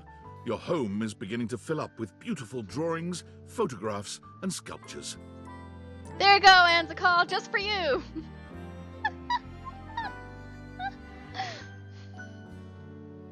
You can't help but smile when you see them, especially the ceramic sculptures. It's almost as if he's home with you once again. Daisuke invites you out to art classes with him frequently. He never, but the smile he gives you when your eyes meet over your latest creations, it never fails to make your heart flutter. Whenever his wings appear in a bar, the loneliest customers see it as a sign of trust and honor. He also becomes responsible for a marked increase in weddings in your town, as well as over 300 children. Oh dear. All legitimate and well cared for, of course, as he only believes in using his powers for sparking real relations, not just one-night burnouts. Dante has offered to set your love life on fire too, when you're ready. You both not so secretly know that when you are, he's going to set you up with himself. Burn me, baby. Diana's talent for directing cars is legendary. Her zero-accident reputation gets her to the top of the Traffic Stop Top 40 charts. A big-time traffic producer notices and takes her to the big leagues. Air traffic controlling. Naturally, with her dapper hat and her perfect balance between rapport and rationality, apparently, she shines with iconic grace. Dishy's helpful nature kept him forever working as the most diligent assistant of all time. Thank goodness he never had any lust for power. Rod help us. He's doing a comedy bit. Dishy is always there to tend to your every need, sexual or otherwise, precisely 5 minutes before you were even aware you were about to feel it. That's spooky. The more time you spend with Dolly, the more impressed and inspired you become. One day you realize with a start that you've elected to pursue your own PhD course, with her as your advisor. Her faith in you gives you a powerful confidence. Your thesis is tentatively entitled The Effects of Tantra on Getting a PhD. Happy studying, graduate. Dorian became a doorman. What else did you expect? He's happy, though. Look at him! Whenever he sees you walk past, he almost drops his steely expression to give you a smile, a wink, and a very meaningful nod. Doug's path for entertaining people through the story of the yo-yo was never truly destined for success. But Doug has never cared about success, and somehow his stylings are still available on public access every night. Washford and Drysdale took their brand new duo act on the road and fell absolutely flat. It was a shock to all, but they rallied. Aw, look at them. They found work together at a landscaping company. Washford boosts Drysdale into the highest trees, and Drysdale does some phenomenal things with leaf and branch. Look at them. Dunk's kids finally managed to win a game. Dunk sends you his trophy to remind himself to stay humble. It sits in your workout room, a sweet reminder of him and his sincere love of the game. Cute. When Dunk comes to visit, as he frequently does, he insists that your athletic lovemaking sessions happen in your workout room. He claims the trophy inspires his creative stamina. Anything for your partner, right? High Voltage Realty filled Eddie's soul, and also his wallet. He's currently planning a vacation to Berlin for himself and Volt. History, fabulous nightlife, great food. But don't tell Volt. It's a surprise. Look at them! Look at them!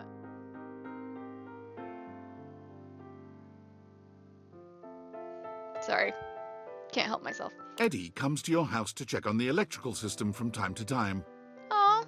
Also to have a quiet cocktail in the corner booth of the local bar. And Volt comes by to dance. Fantina has blazed through most of recorded television, movies, and reality shows, always looking for the unreachable beauty that eluded her in her new life. Faria remains an enthusiastic fixture at your local medical center. She's working her way through the clinical portions of her medical education, and like anyone in that situation, is exhausted and stressed out most of the time. But her attitude remains optimistic and helpful. There's nowhere else she'd rather be. Whenever she can, Faria comes over for extended study sessions at the house. These are usually quite focused, as a great quantity of work must be done. But they almost always end with Faria's sleepy head on your shoulder. Freddy rarely comes down from the mountaintop. He has been the subject of several documentaries, yet never appeared in any of them, in spite of repeated requests. Aww. Friar Errol joins a men's choir, and they're actually quite good. They travel around the world performing for massive crowds, full of celebrities and dignitaries. But lest you be too excited that Errol has finally done something for his own enrichment, Errol sends you reports on his progress converting members of the choir to his faith, vowing that he will spread his message by any means necessary. Oh dear. Gaia hasn't stopped traveling since she left the house. She keeps you updated and tags you in every photo on social media. Her profile banner updates with a checkmark on every country, city, and river bottom she's visited. The Hanks convince you to join them on their impossible expedition to base jump off the flat Earth. The 6 of you pass the 5th gate of the Great Ice Wall, sail past Shangri-La, and stare over the never-ending waterfall at the end of the world. When you finally dive off and freefall through miles of space and land on the moon, you truly can't believe these idiots were right. Harper's tattoos gain national attention when she begins offering free wedding band tattoos to couples looking to fully commit. Nothing makes her happier than helping couples show their commitment to each other permanently. I love that she's got tattoo arts of Doug over here, and Teddy over here, and Dirk over here, and here. That's great. Oh, Keith on the right? Yeah, there we are. That's fun. Dirk's shop is a great success, but he takes a particular joy in removing tattoos from clients leaving bad relationships. He may be in a healthier place than he once was, but some things never change. In an unexpected turn, Dirk does tattoo your name on his arse. Hector's artistic masks are used both digitally and in the real world. The sense of mystery they evoke brings forth tantalizing magic where there was none before. He is a happy mask salesman in his downtime between grafting. Aww. Hector recently dropped by to unveil his latest passion project, a pair of matching masks for the 2 of you. They are exquisite, but his blushing pride and warm embrace moved you even more. You get to Thimbledon in time to see Hero complete her first real-world special technique, Starlight Smash Again. The unexpected technique transforms the landscape of tennis forever. Your love inspires her to give her all, her even further beyond, her most ultra. After Hoove completed his PhD thesis, The Event Horizon, a proof of temporal interdimensionality, he decided to go on a short vacation. He came back to find that his paper had been translated, studied, and accorded the honor of being the most recent quantum leap in our understanding of our universe. Holly spends her days zipping around town making deliveries, spreading good cheer everywhere she goes. Her payment of anything goes means that everyone can use her services, and her scooter is covered with drawings, stickers, and even desserts. Cute. Sometimes Holly will create a little package or present for you, just to have the excuse to deliver it. She's often there and gone before you have a chance to really take her in, but it's all right. You have a smiling confidence that she'll blow back into your life very soon. Cute. Not long ago, Ron released his latest piece of technological wizardry, his patented clothing press, but travel-sized, so small that it fits inside his very own top hat. Or anyone's top hat, really. It's the perfect size, no matter your chapeau of choice. Cute. Jacques regards his budding career with Fantasy Cruise Lines with great sincerity. He has been the most highly reviewed captain in the company for almost 5 years now. Also, I noticed in the artwork without the caption here that they did in fact give him a prosthetic leg, and I think that's super cool. TripAdvisor in fact recommends him so highly that his cruises sell out up to 6 months in advance. Oh, wow. So far, no paying guests have died. Jean-Loup agrees to help you do your taxes, but after seeing the state of your finances, he no longer returns your calls. Kids come from miles around to see Jerry's intricate model train sets. They're free to peruse his miniatures and control the RC train cars, but heaven help them if Jerry spots them moving any of the pieces around. Oh, no. Johnny made a splash as the premier wedding officiant in all of Vegas. His impression was so uncanny that many attendees felt transported to the 1950s. He still finds time to look for Duke, who just never seems to show up these days. Probably off gambling, Johnny supposes. Key's epic concerts and workshops have revitalized the piano business, bringing back the industries of piano movers, piano tuners, and page-turners.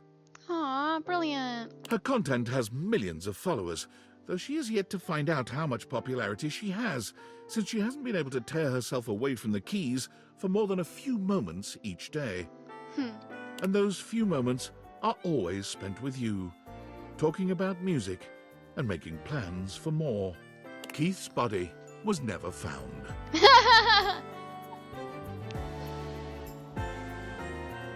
Well then. Koa's Comfort Warehouse becomes a massive success after an ad of Koa snoring on a couch for 30 seconds goes viral. Koa refuses to let fame go to his head, however, and despite the increased demand, prices remain as affordable as ever. Despite an entire warehouse of comfortable places to sleep, Koa's favorite snooze spot is still in your arms. Aww. While her coffee shop runs smoothly, Kopi finds herself having to battle numerous lawsuits about the use of their business name. Kopi decides to change course and change the name to something totally different. Dunkin' Donuts. Ha! You try to tell Kopi that you'll happily help her name her business.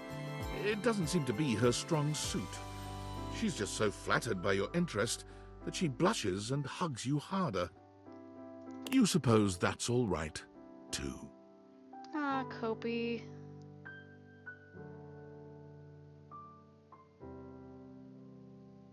Kristoff yearned for greater challenges than he'd been able to find on the entire surface of the Earth, so he went within. After learning that the gravitational constant increases dramatically at the boundary of the Earth's core and its mantle, Kristoff determined that he would go there. He would be the first human to survive and work out in that environment, all because of his beautifully engineered intra-Earth submersible. But intra-Earth or not, Kristoff knew that no environment could possibly be hotter than Kristoff himself. On his most recent visit to the house, he claimed that since you survived him, you were more than qualified to come with him on his trip. He offered to build a teeny cabin on the submersible just for you. You are still considering.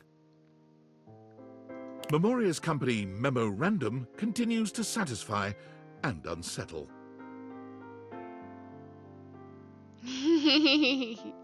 Her clientele frequently report feeling much more in touch with their dark sides, even as their homes are literally lightening up. Occasionally, a client will ask for something just a bit more personal.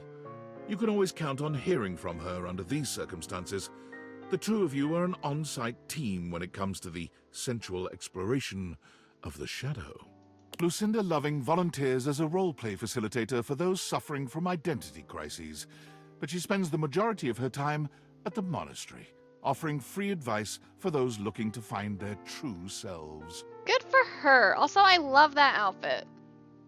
I love this artwork just in general. I love the colors and the usage of the light and just how warm it feels. Like, I love this one. She, of course, went to one of those monasteries where you don't have to take a vow of chastity, to your immense approval.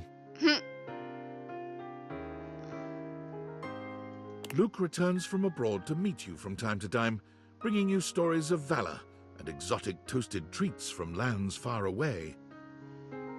There are always bite marks in the pastries, which he assures you are only for your protection. You can't think of anything more endearing from your big, bad soldier. Every now and again, Lux ats you at a post. That's it. And no matter how many times you try to block the email address, no inbox check is complete without an invite to Verified Social. You have yet to accept. After a distinguished career translating for all walks and varieties of life, Lyric realized that his services were but a stopgap.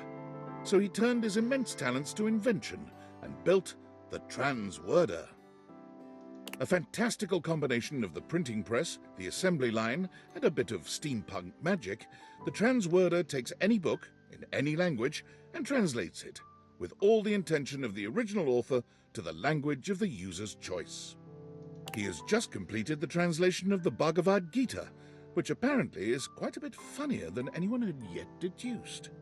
He loves to show off to you, bringing his latest translation to your house.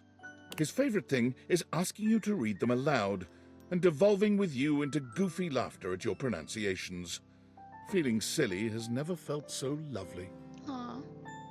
As one of Moneycoin's top-performing senior blockchain Oh project my goodness, acquisition why analysts, does Mac have Mac the was evil rewarded anime handsomely glasses now? with a 2.5% cost of living raise and a framed certificate proclaiming them January's Analyst of the Month. Stonks. Mostly they worry that they're going to be replaced by a computer, which is an extremely ironic twist that you find very humorous.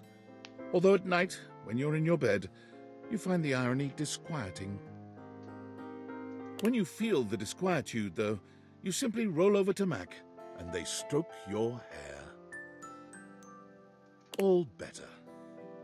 After her last whirlwind tour, Maggie sent you her signed manuscripts, care of an address postmarked Turkleman City, Florida.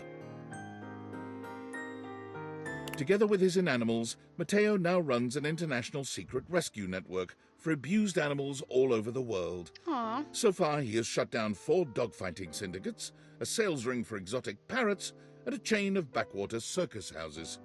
Davy still wanders off from time to time, but he always comes home with several new members to add to the pack.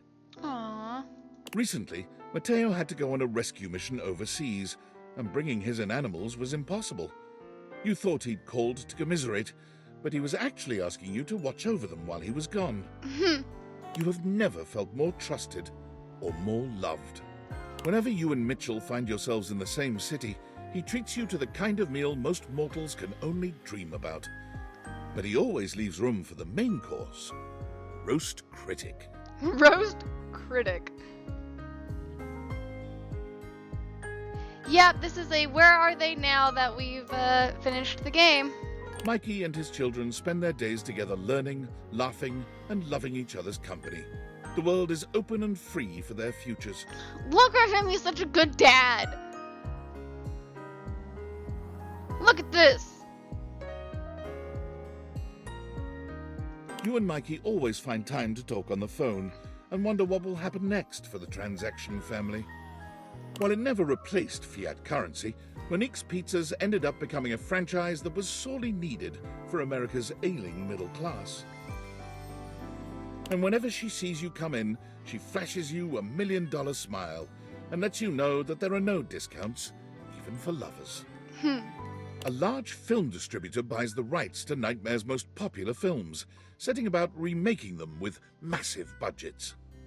Nightmare is so disgusted by the whole thing, she quits film, only coming out of retirement to help you decorate your yard for Halloween once a year. She volunteers at the senior center now. Many of them mistake her for an angel of death, but they love her all the same. Nightmare still drops by many nights, never failing to startle you as she materializes suddenly from the dark. But your sleep in her embrace is nothing but peaceful.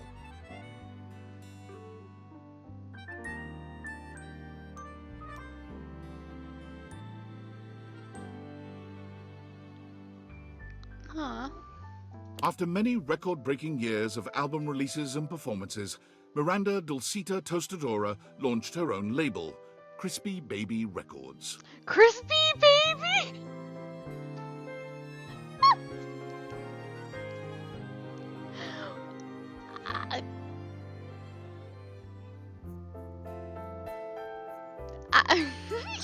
I'm sorry. I'm sorry. I'm a bad person. She still sends you an advance copy of any album her label releases. She values your feedback above all others. And I still love her dress. The only problem is now everyone is aware of your love life. All her songs are about you. Aww. Parker's days of being an umpire add a powerful nobility to the profession. His steadfast regard for rules makes the players respect him, though his unpredictability makes them fear him. He's never been happier than when making a difficult call. You get together at random times to play erotic dice together. What? Though you're never quite sure if he really loves you, or if you're only one dice throw from him hating you forevermore. Oh boy. Penelope convinced her boss to invest in a struggling office supply retailer, insisting that computers will someday let us down, or perhaps kill us all. The company has not gone under. Yet. Penelope takes advantage of her boss's latest investment, proposing an office calendar filled with romantic motivational business quotes. She credits you with the idea and sends you love notes on torn-out pages from the calendar. Cute. Phoenicia's murals of positivity have adorned the sides of skyscrapers from Dublin to Dubai, bringing smiles to people all over. Her next project is to be even more fantastic and visible.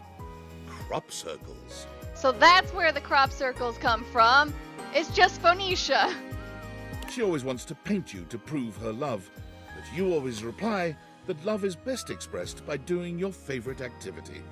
Simply talking with each other. Chrissy still works for the Great Nations Park Service, but she has been promoted. Several times, in fact. She is now in charge of all the fieldwork for the MRC, the Mycelial Research Campaign. Prissy studies mushrooms and has found them to be an endlessly fascinating and intricate celebration of life, death, and evolution itself. Cute. On one of her recent visits, you were able to open Prissy's eyes to the psychedelic aspects of her beloved mushrooms. She now comes over often to continue her education with you. So what you're telling me is Prissy gets me high when she visits. Rainey's run of talc was so successful that it got picked up for a sold-out stint on Broadway. Look at that. Rainey left acting soon after the run, insisting that she'd rather go out on top and that she could never play another role with the same commitment and authenticity. Rainey's plays keep her busy, but she always finds time for you. She comes to see you as often as she can, bringing with her stories about show business and life on the road. Oh, big stretch.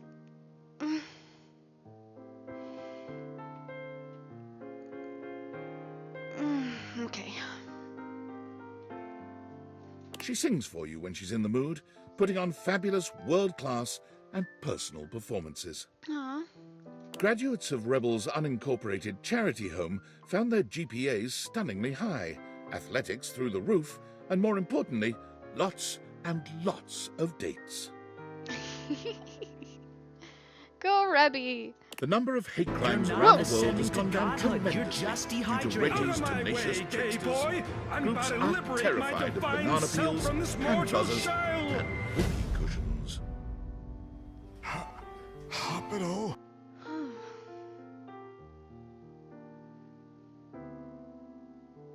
But if there's one thing that Reggie always wants to heat up, it's his confused love for you. River creates a candle she claims is your own unique mix of scents, and it proves to be quite popular. She sends you one of your own. It smells amazing, but does it smell like you? Who knows? River tries not to bring work home with her when she comes to see you, but she can't help herself. She loves testing scents against your skin and getting your thoughts on various scent combinations. She insists that your skin chemistry is just far superior to that of anyone else she works with. Aw, she's so precious. Rongo Maifenwa quickly worked her way up to management at the dairy farm. The freedom to give orders once more pleases her greatly, though she never misses a chance to play in the mud with the kids, both goat and human. John Wick made a name for himself in the criminal underworlds of fine metal forgers around the country. No one dared to counterfeit anymore, so he took his finely tailored clothes to the public broadcasting system, where every week he gives appraisals of pewtered pots aplenty.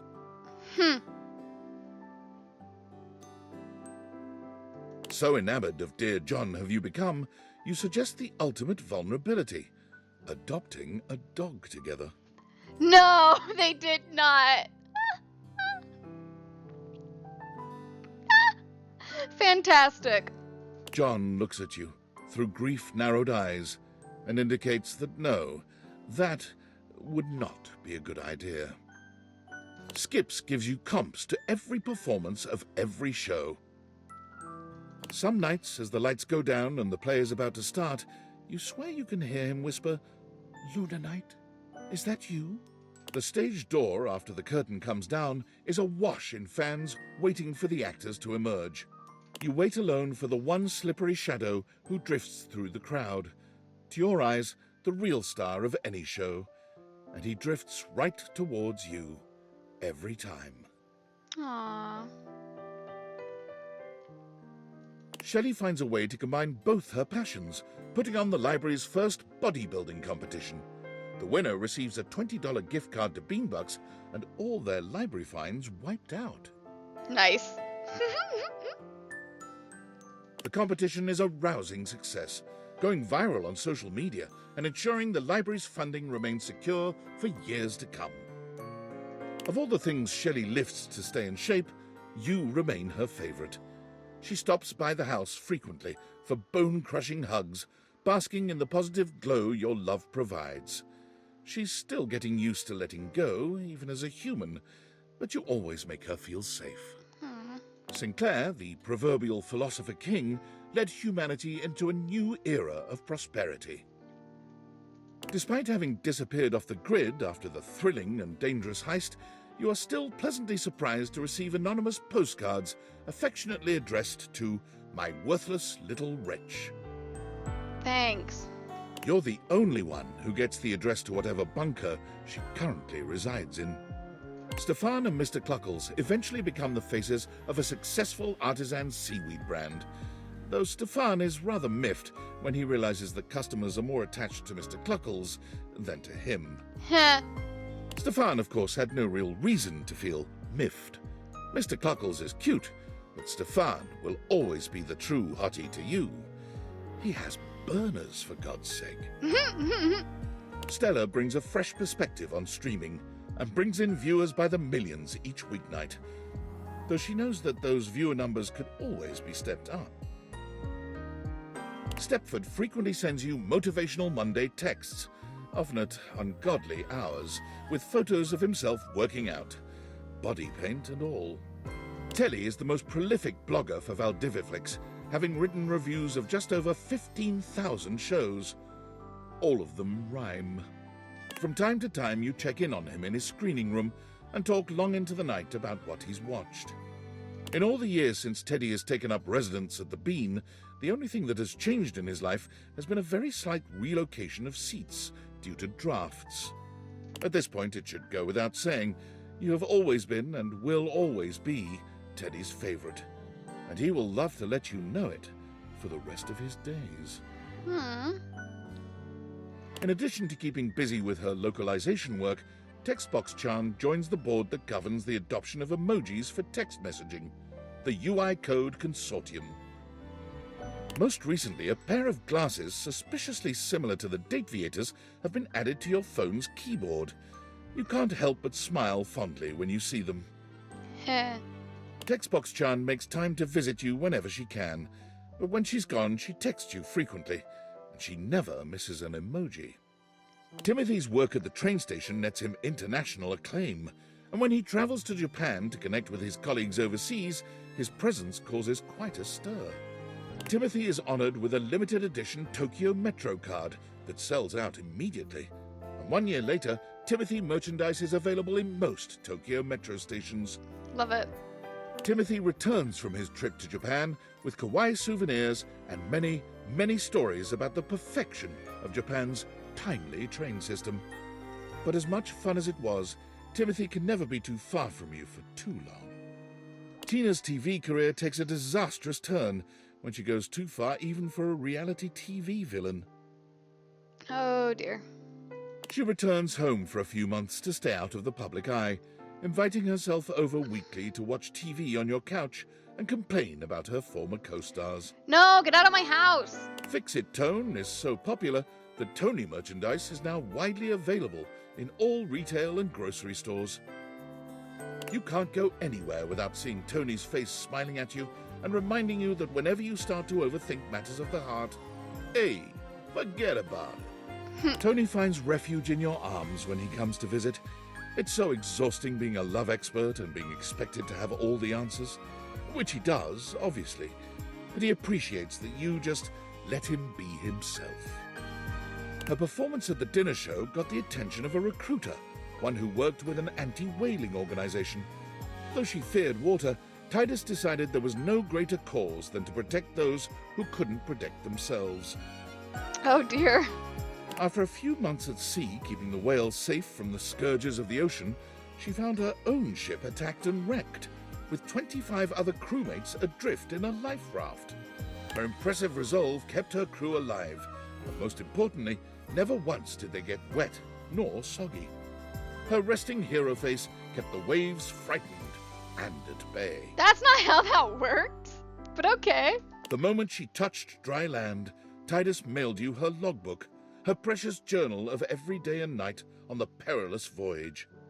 You were touched beyond words to receive it, and to see on every page a heartfelt line or two about your continued place in her heart. Aww. Tyrell has since sold his business to his employees, but he can't stop himself from coming into work, if only to check in on his towel buddies. He started folding them in your image to show his affection for you. He just can't quite get the nose right. Heh. Heh. Von Trapp's business booms, then fades as he completely exterminates all the vermin in the city limits. He drives his panel truck around hoping to bring up business, but for some reason, it doesn't seem to work. There is so much happening here.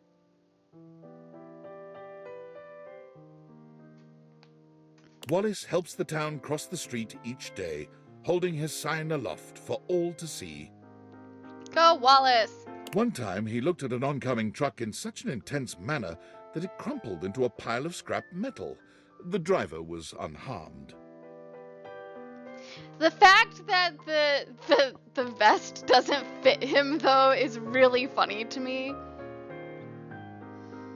Willie is so successful as a consultant that she expands her business, hiring several of your former co-workers to continue the extensive cleanup required after the industry-wide haste to adopt AI.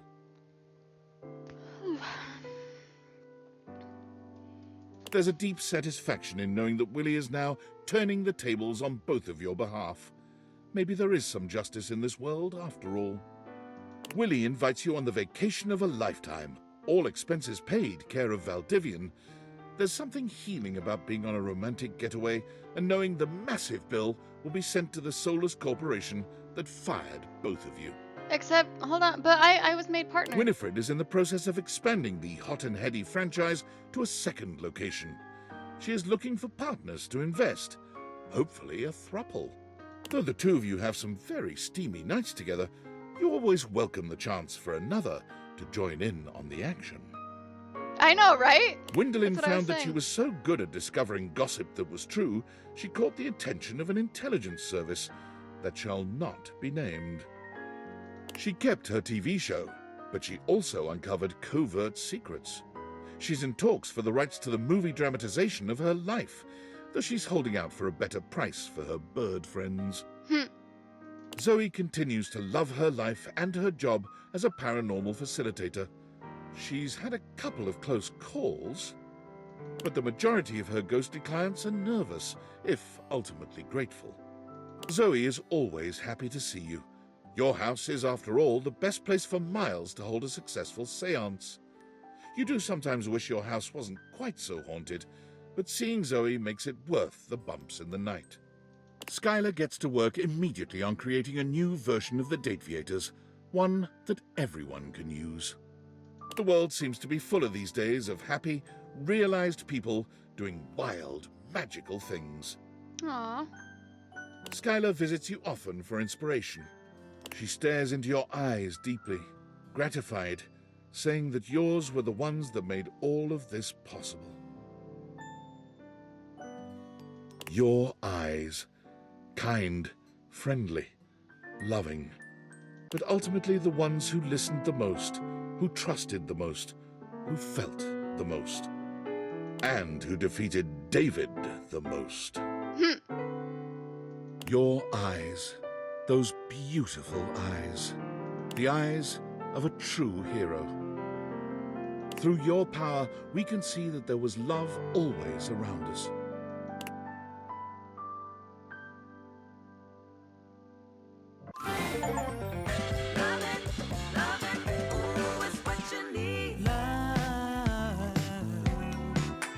It's a crazy, crazy game. And when you're feeling all alone, cause no one on the phone, wonder what to do, but you haven't got a clue. There's a world of love right next to you. No matter how you play, it will lead to a brand new day. You're gonna get swept away. Everything leads to love.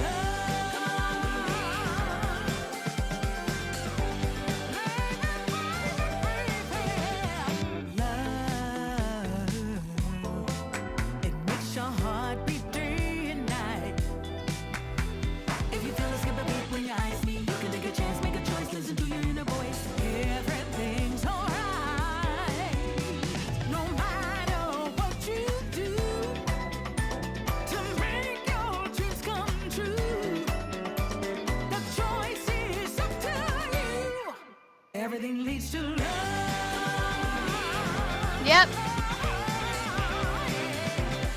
Yep. He did all of the whistling in the game.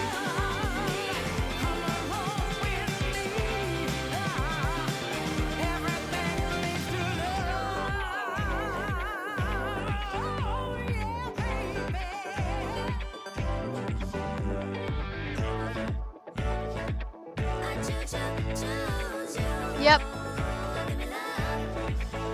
Maybe even sent a video about it.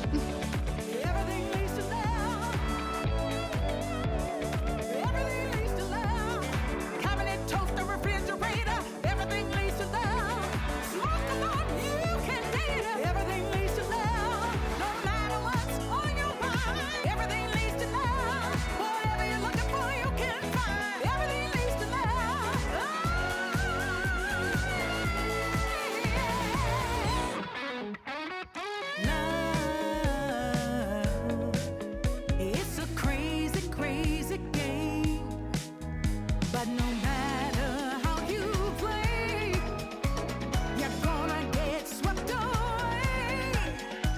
Welcome to a brand new day. Everything leads to love. Make your dreams come true. It's up to you. Everything leads to love. Yes, it does. No matter what you do, everything leads to love. No matter how you play, it'll be a brand new day. Come on, get swept away. Hey, come on, 'cause everything leads to love. Everything leads to love.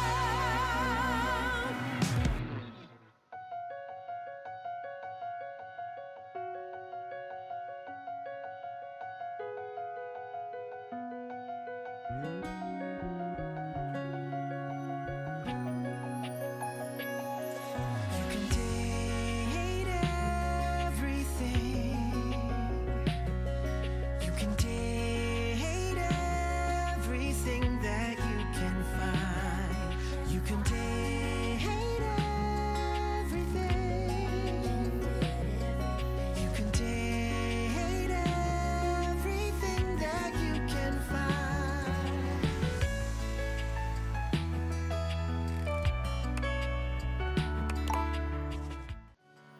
Look at that.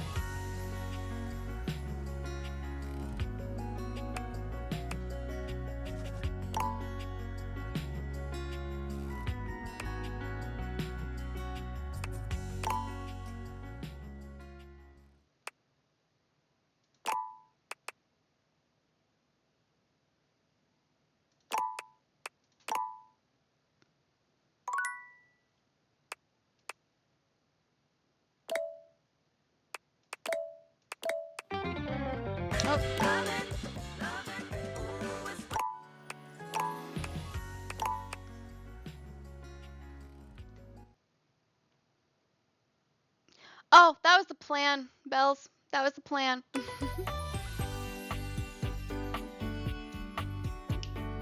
You guys are aware now that I'm gonna have to play again and go for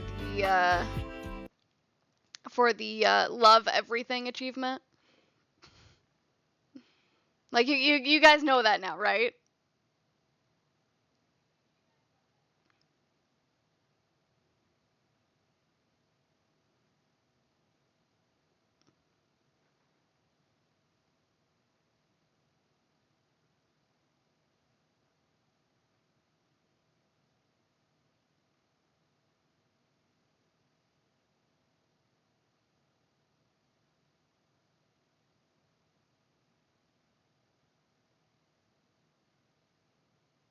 Probably won't stream it since we've reached the end of the game and everything, but like definitely gonna have to do a love everything route.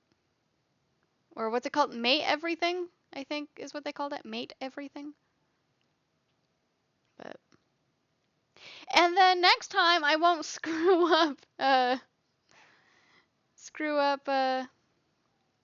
Tasha's realization.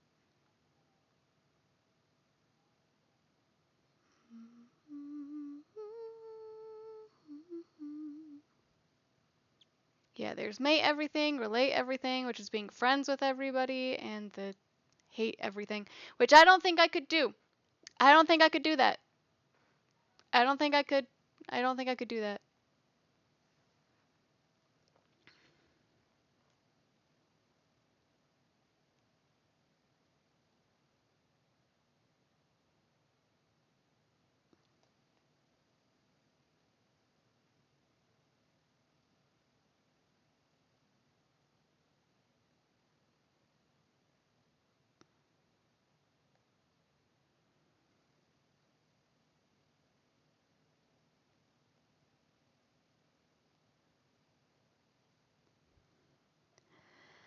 Huh.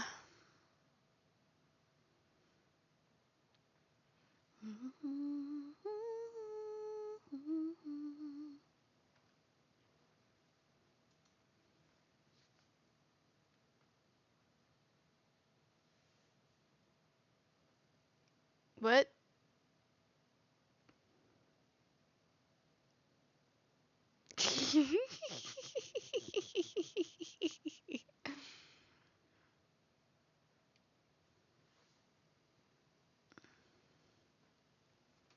Let's see. Do, do, do, do, do, do, do, do, do, do.